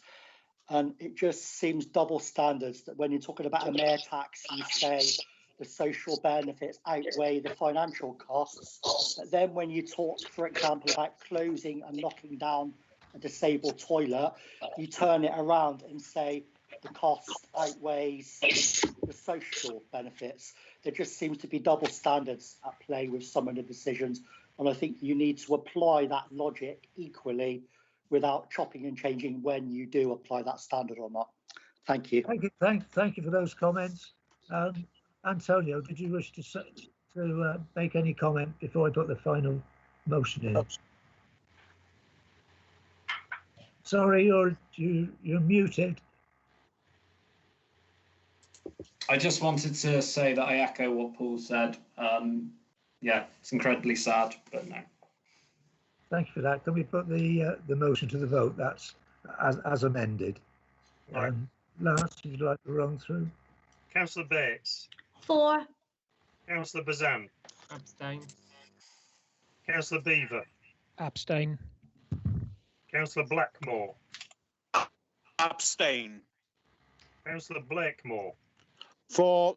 Councillor Bryce. For. Councillor Bridges. Councillor Bryant. For. Councillor Cavill. For. Councillor Cooper. For. Councillor Druitt. For. Councillor Fuller. Abstain. Councillor Halleck. Against. Councillor Hill. For. Councillor Hoare. For. Councillor King. For. Councillor Kirk. Abstain. Councillor Oldreeve. For. Councillor Palmer. For. Councillor Piazza. I'll abstain.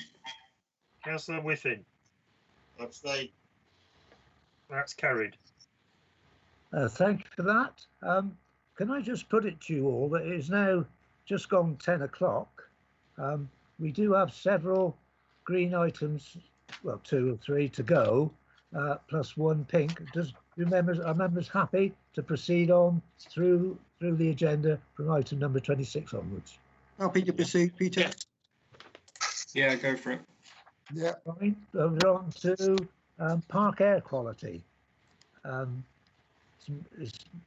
Could Councillor Kirk move it and Councillor Piazza second? Yeah, just a quick point I've got on this. Most of it's in there, but the actual question, once again, hasn't been answered by the town clerk in terms of the active Trowbridge vans, which are currently operate at Longfield, and the minibus, which is by the side of St Stephen's Development. The point I was making that they're not actually particularly active Trowbridge vans aren't actually in the park, and then he just says in this, you know, the vans and minibus all currently operate in this part of the park. I just, once again, it just doesn't seem very clear in the answer to, I raise a question, it seems a different sort of response, but I mean, I don't want, we're going on, so I'll just move it and just see where we go with it. Yeah, hereby move the motion. Antonio, you seconded? Yes. Thank you. Does anybody wish to speak to the motion? Could I just try and answer Councillor Kirk's question, Mr. Mayor? Yeah, please. Lee.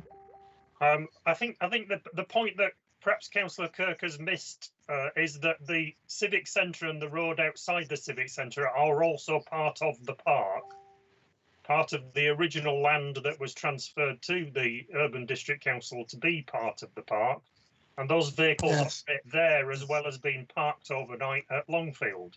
Yes. And so if we have been pedantic about which bits are the park and which bits are not the park, then we have to include the road outside the civic centre as part of the park, as well as the storage unit behind the bandstand.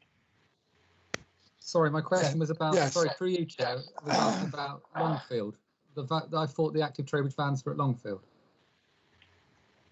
I'm trying to see where this question is that you're referring to, because I can't see reference to Longfield in your preamble.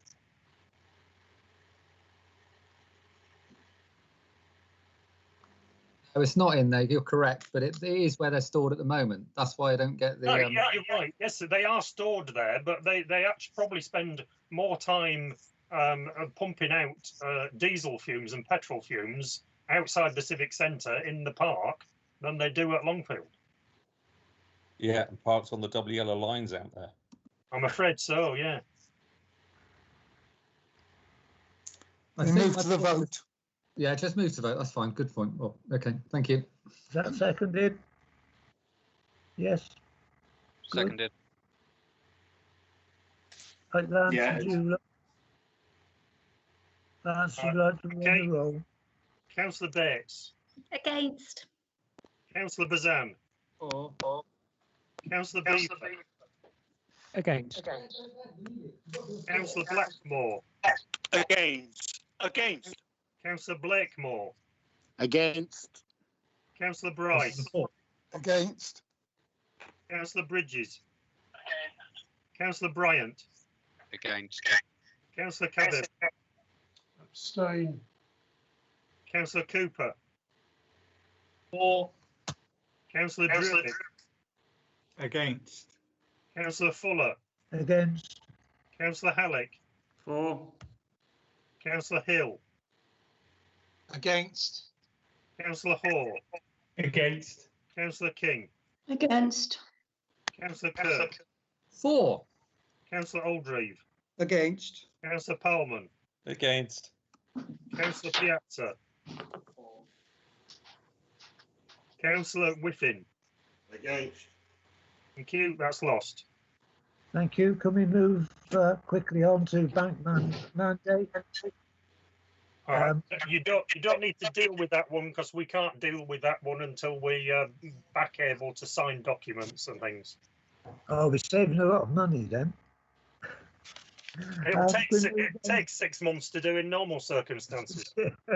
Can we move now to the annual accounts? And Lance's recommendation. Move the recommendation. Seconded. Fine. Anybody wish to talk to it? As it says in the recommendation, it is subject to finalisation of the accounts. I'd hoped to have the figures earlier today, but we haven't yet had the complete final picture. But if there is any adjustments to be made, then I shall make those within the guidelines. If there's anything significant, I'll bring it back to the council. Sorry, Chair, can I just say I do have some issues with some of the projects on here, but I'm happy for it to go forward at this stage and then look at them in detail later. Five members happy to approve. All in favour? Yes. Yes. Aye. Yes. Aye. I take that as a majority in favour. Thank you very much. Policies. I don't believe that's anything for us today. Is there, Lance? No, that's not available. Fine. Item number 20, annual town meetings, a matter of reports. Note. We note. The list of attendances attached. Members happy to note. I didn't actually see it. So. Move we note. Seconded. All in favour? Any Yes. Aye. Aye. Any abstentions? Aye. That's carried. The Mayor, can I just speak? My husband is going into hospital tomorrow and I really ought to go and look after him now. Are there many more things to vote on? Only one really, and that's the complaint on item 32, and then a few odds and ends at the end. Okay. This may take a time, unfortunately. Item 31, list of attendances. This is members happy to note. We note. Thank you. We move now to item number 32, which is the complaint made against Councillor Piazza. I know that Antonio would like to make a statement. It's just really the order we go in. I think it would be only fair to let Antonio go first. Yeah, and I'll keep my part very brief. Yeah. Sorry, carry on. I think we've seen the complaint which as detailed in the report. So if you would like to have your few words, Antonio. Yeah, Diana, if you need to go, don't feel like you have to stay, by the way. If you absolutely have to go, that's absolutely fine. Well, I'll just stay for a short while, but I may have to dip out and come back. Okay. So I've got something prepared and I'm just going to read it out. So this complaint against me has been submitted by a Trowbridge Town Councillor who shared on Facebook a post created by a Trowbridge Town Council officer, which contains political content opposing the Conservative Party. That councillor took advantage of the officer's political content and used it to promote his own political beliefs. I commented on the post stating that Trowbridge Town Council officers should remain impartial, and arguably councillors should know better than to promote political content created by officers who should remain impartial, and I requested that the councillor take the post down. It is, as I've said to many of my residents, a huge honour to represent them as their councillor. For this reason, I don't take any complaint made against me lightly. I want to be a councillor that speaks less and works more. However, I make an exception here to defend myself against what I believe is to be a purposeful politically motivated attack to remove me from the council during a time of national emergency, a time in which councillors should be instead focusing on doing their duty, helping and protecting their residents, instead of involving themselves in political mudslinging during a crisis. The matter raises a number of issues which ignore our standing orders and our staff handbook. It also puts into question a lot of what is in the handbook itself. So the details of the complaint should not have been disclosed on the agenda. The officer who made the decision to put this item on the agenda has breached the agreed principle of mutual respect by sharing full details of the complaint publicly. Members should respect the impartiality and integrity of all the council officers. Similarly, all officers must respect the role of members as elected representatives. Members and officers should be mutually supportive in order to minimise any potential embarrassment to the council. Criticism of officers should be dealt with in private, and officers must not be publicly critical of the council or its policies. Code of conduct is clear that neither officers nor members should seek to take unfair advantage of their position to seek to exert undue influence on the other party. I have requested for this meeting to be live streamed because I believe in transparency, and I also, as earlier was shown, believe in a recorded vote so we can be held accountable and scrutinised as politicians. The evidence submitted, in my opinion, has been falsified and edited. The complaint includes edited highlights which seek to take unfair advantage of the situation. Furthermore, the submitted evidence does not include the original post, which had the officer sharing political content. One comment which was deleted includes an image of an extremist organisation submitted in support of the councillor's views that officers shouldn't act politically. Today, as transpired, the officers are posting political content using their Facebook profiles, which are also used to assist residents and indicate they are Trowbridge Town Council officers, to liken members of a political party also to Nazism. I hope everyone will all agree with me that this behaviour is outrageous and unacceptable. This is also not a one-off matter that the edited evidence suggests. This shows widespread breach of the rules by town council staff. If we look at the evidence, I did not criticise the officer directly, nor did I, as the complainer claims, reprimand the officer. In fact, at no point have I ever spoken to this officer on Facebook. I've spoken to them once in person when I introduced myself to them and they introduced themselves to me. I instead criticised the councillor for sharing the content and using it to promote their own political beliefs. The whole basis of the member-officer protocol and code of conduct is that it relies on mutual respect, which we've mentioned. The staff handbook, Appendix 8, makes it clear that officers must serve all councillors equally and impartially. They should certainly not seek to take unfair advantage of their position or seek to exert undue influence, as I've mentioned. The complaint was made on 12th of May 2020 and made public through a government document on 13th of May 2020. Such behaviour is unacceptable, leaving me, an elected councillor, being scrutinised publicly here for commenting on an officer's political post shared by another councillor for simply requesting that the councillor take down the post, which incidentally he did not. This is just an attempt to discredit a councillor as though this is a courtroom drama in an attempt to win votes next year.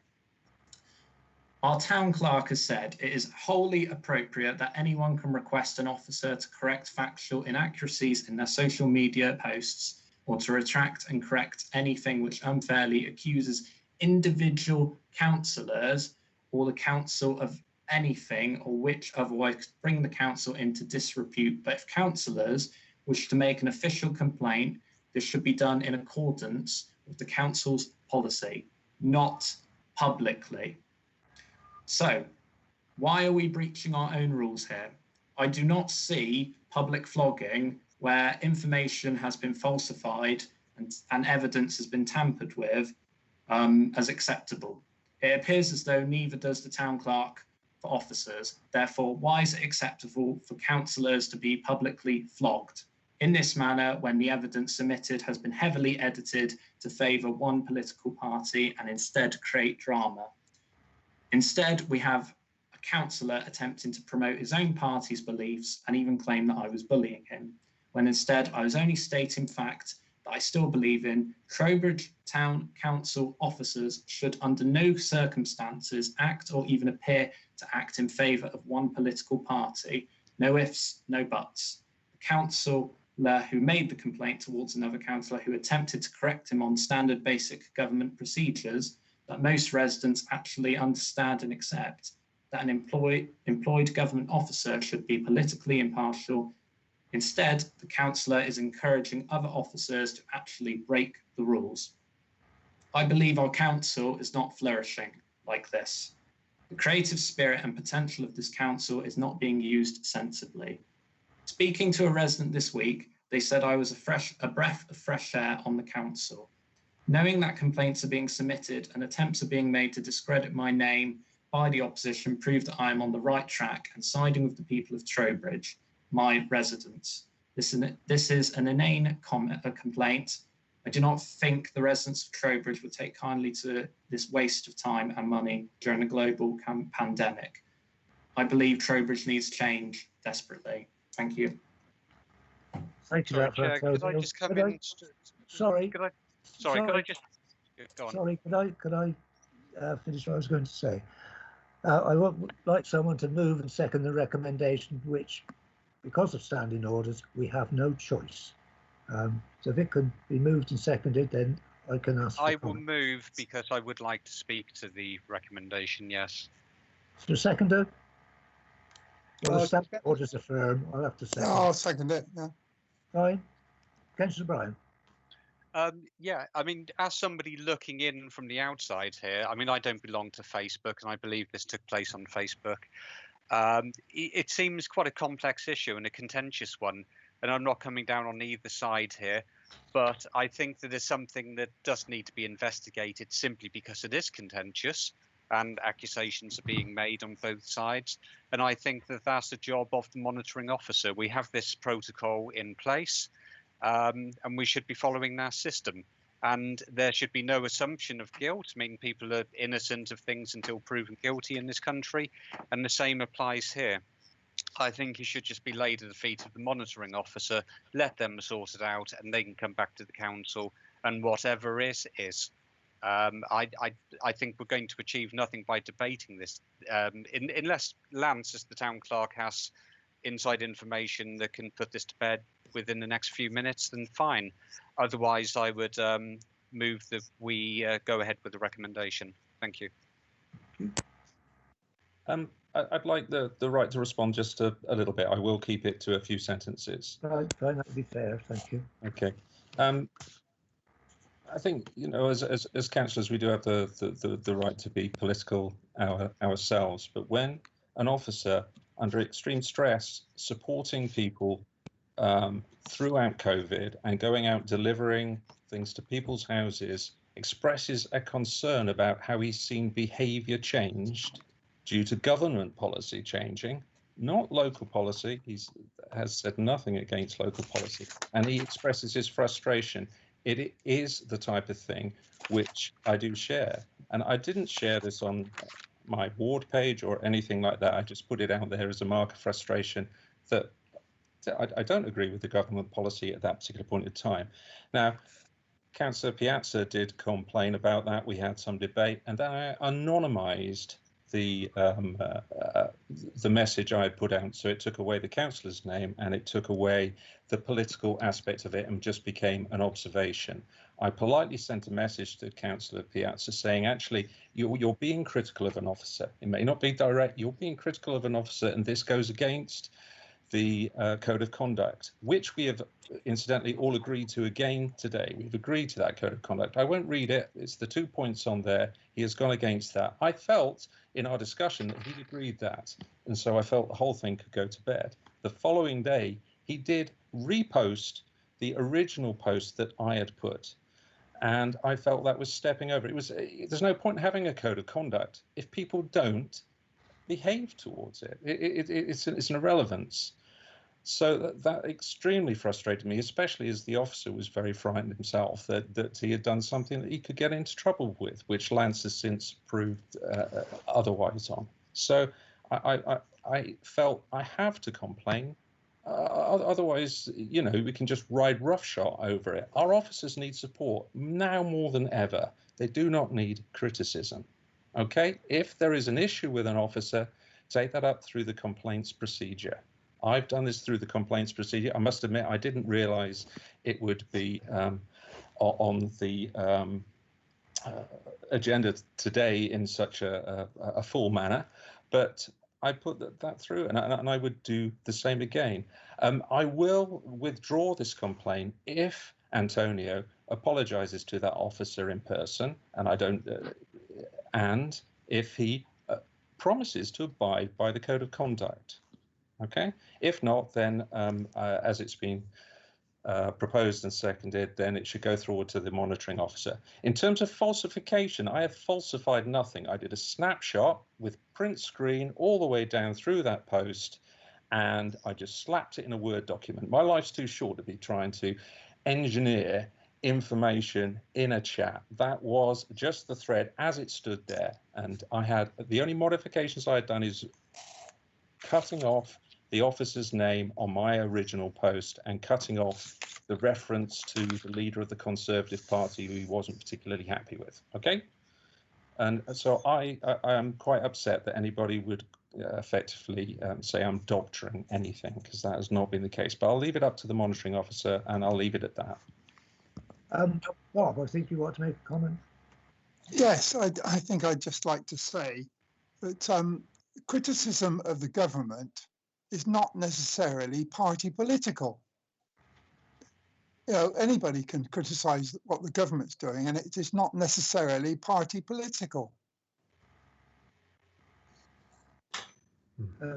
Thank you for that.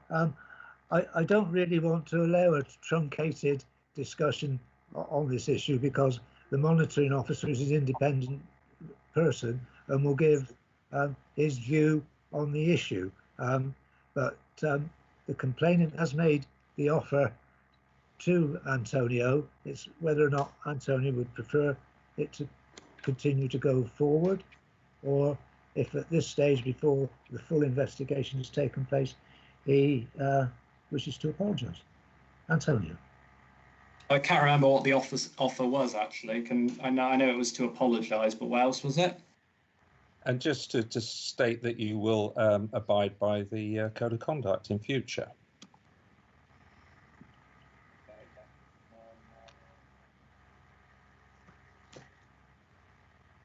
Remind me again how exactly I've broken the code of conduct.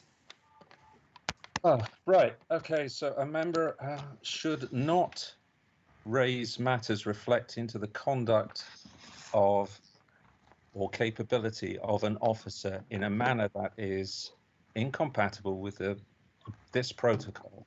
An officer has no means of responding to criticism in public. So effectively in public, you not only on one day, you laid into the officer explaining that he was doing something which was against the code of conduct for officers, which it was not.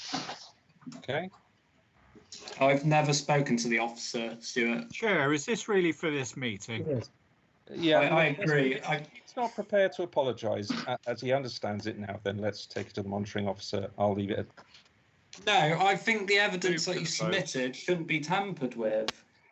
Sorry, I think I don't want to extend the argument today between us, but you either apologise or the issue goes to the standards. As a member of the public looking from the outside into this, am I allowed to make a quick observation, if allowed, please?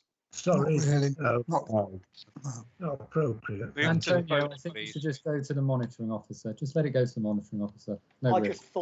just thought it's ironic that someone is complaining in public about someone else complaining in public.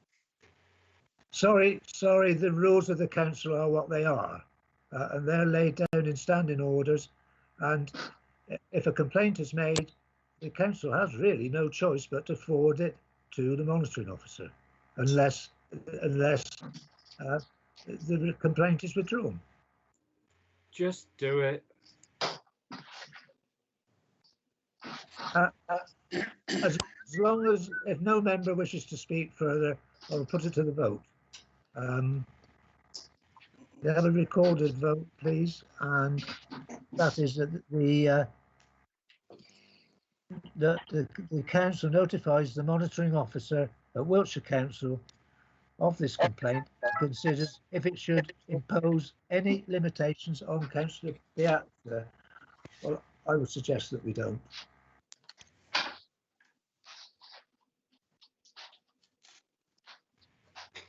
If I've got a second, can you move that forward? I second it. Thank you. Lance, would you like to take a vote? Okay. All those in favour of the recommendation and that the council does not impose any limitations on Councillor Piazza. Councillor Bates. I'm sorry, can you just... Sorry. The proposal is that the council notifies the monitoring officer at Wiltshire Council of this complaint and does not impose any limitations on Councillor Piazza. Against. No, for. Sorry. Sorry, Chair. Can we just clarify here, please? Because I'm sorry, I'm getting very confused. There's a need We've had a recommendation. The recommendation says if it should impose there are two elements to the recommendation. The first element of the recommendation is that the council notifies the monitoring officer at Wiltshire Council, and my advice is that this council has no choice other than to do that. The second part is that you can consider if you should impose any limitations on Councillor Piazza in the meantime while Wiltshire Council are considering the matter. My advice is that you do not impose any limitations on Councillor Piazza at the moment, and the Mayor has proposed that, and that has been seconded. So the proposal, based on the recommendation, is that the council notifies the monitoring officer at Wiltshire Council of this complaint and does not impose any limitations on Councillor Piazza in the meantime. Thank you, Lance. I now understand. Thank you. Thank you. Councillor Bates. For. Councillor Bazan. Abstain. Councillor Beaver. For. Councillor Blackmore. For, thank you. Councillor Blakemore. For. Councillor Bryce. For. Councillor Bridges. Councillor Bryant. For. Councillor Cavill. Sorry, for. Councillor Cooper. Abstain. Councillor Druitt. For. Councillor Fuller. For. Councillor Halleck. For. Councillor Hill. For. Councillor Hoare. For. Councillor King has left the meeting. Councillor Kirk. Abstain. Councillor Oldreeve. For. Councillor Parman. For. Councillor Piazza. I'll abstain. Councillor Whiffin. For. That's So, carried. sorry, Lance, Councillor I King has had returned. Lance, I hadn't left the meeting. Sorry. I saw you disappear. You've come back again. Were you in favour, against, or abstaining? For. Okay, thank you. That's carried. Thank you, members, for dealing reasonably amicably with what is a very difficult recommendation. Dates of meetings 2021, which have been circulated. That's to note. Date of the next meeting to consider arrangements for future meetings. We have to meet to approve the accounts, and it's recommended, therefore, that the council meets on July the 21st as scheduled. Members happy? Yes. Yes. Are we going to carry on meeting on Tuesdays on an informal basis? Yes. Media releases. Are there any particular issues which members wish to issue a release on? I think the media's been here listening. Is it possible? Is it possible just to ask one quick question, Mr. Mayor? Just to prove that some of the public are still awake. It's Robert Wall. Robert Wall, yes. On part 18, there was talk of looking into doing electronic voting. Can I ask the council to actually come up with some costings and availability to be able to do this, please? I assure you that the council will certainly look at it and certainly consider the cost of doing so. Obviously, it's got to be put in the budget, and the budget this year might be a little bit difficult. Thank you very much indeed. Okay. Mr. Mayor, can I have a question regarding next Tuesday, which would have been neighbourhood services? Will we be able to have a report on what has actually happened in terms of neighbourhood services, not on the things that have been done towards the pandemic, but what has been able to be continued on the neighbourhood services agenda? I'm sure Lawrence will take that on board, won't you? You're a bit early for neighbourhood services next week. I thought it was the 26th. No. Let me have a look. Meeting calendar.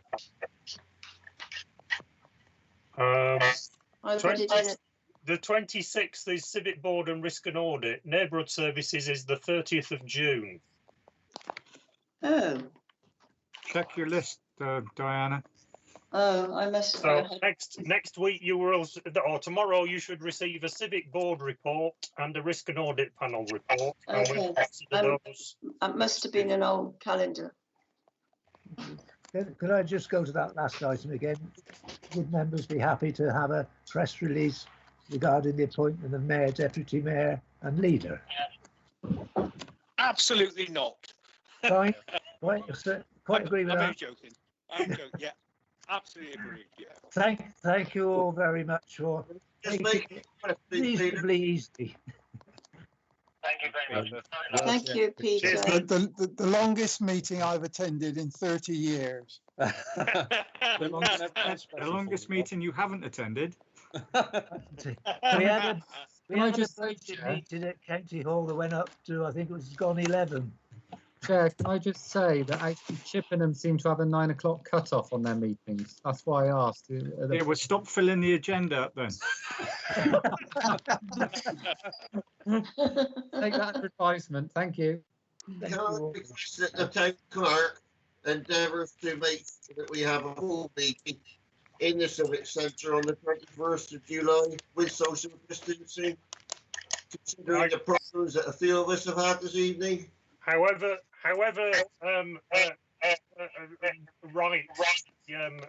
parish council at Hinton Charterhouse might have thought it was appropriate to have a meeting in person tonight.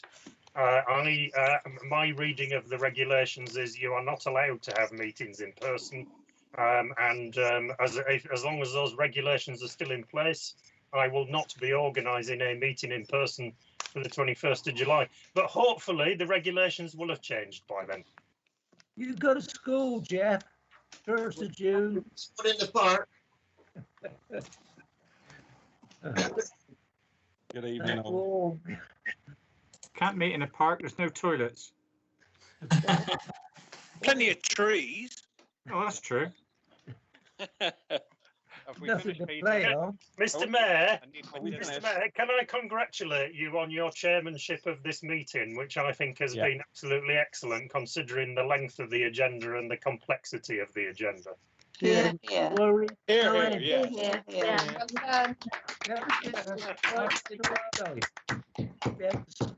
done, Peter. Well done, Peter. A fine choice. And good night. Good night. Good night, everybody. Night. Thank you, Lance. Bye-bye. Thank you, Lance. Bye-bye. Thank you, Bye. Peter. Stay safe. Good night.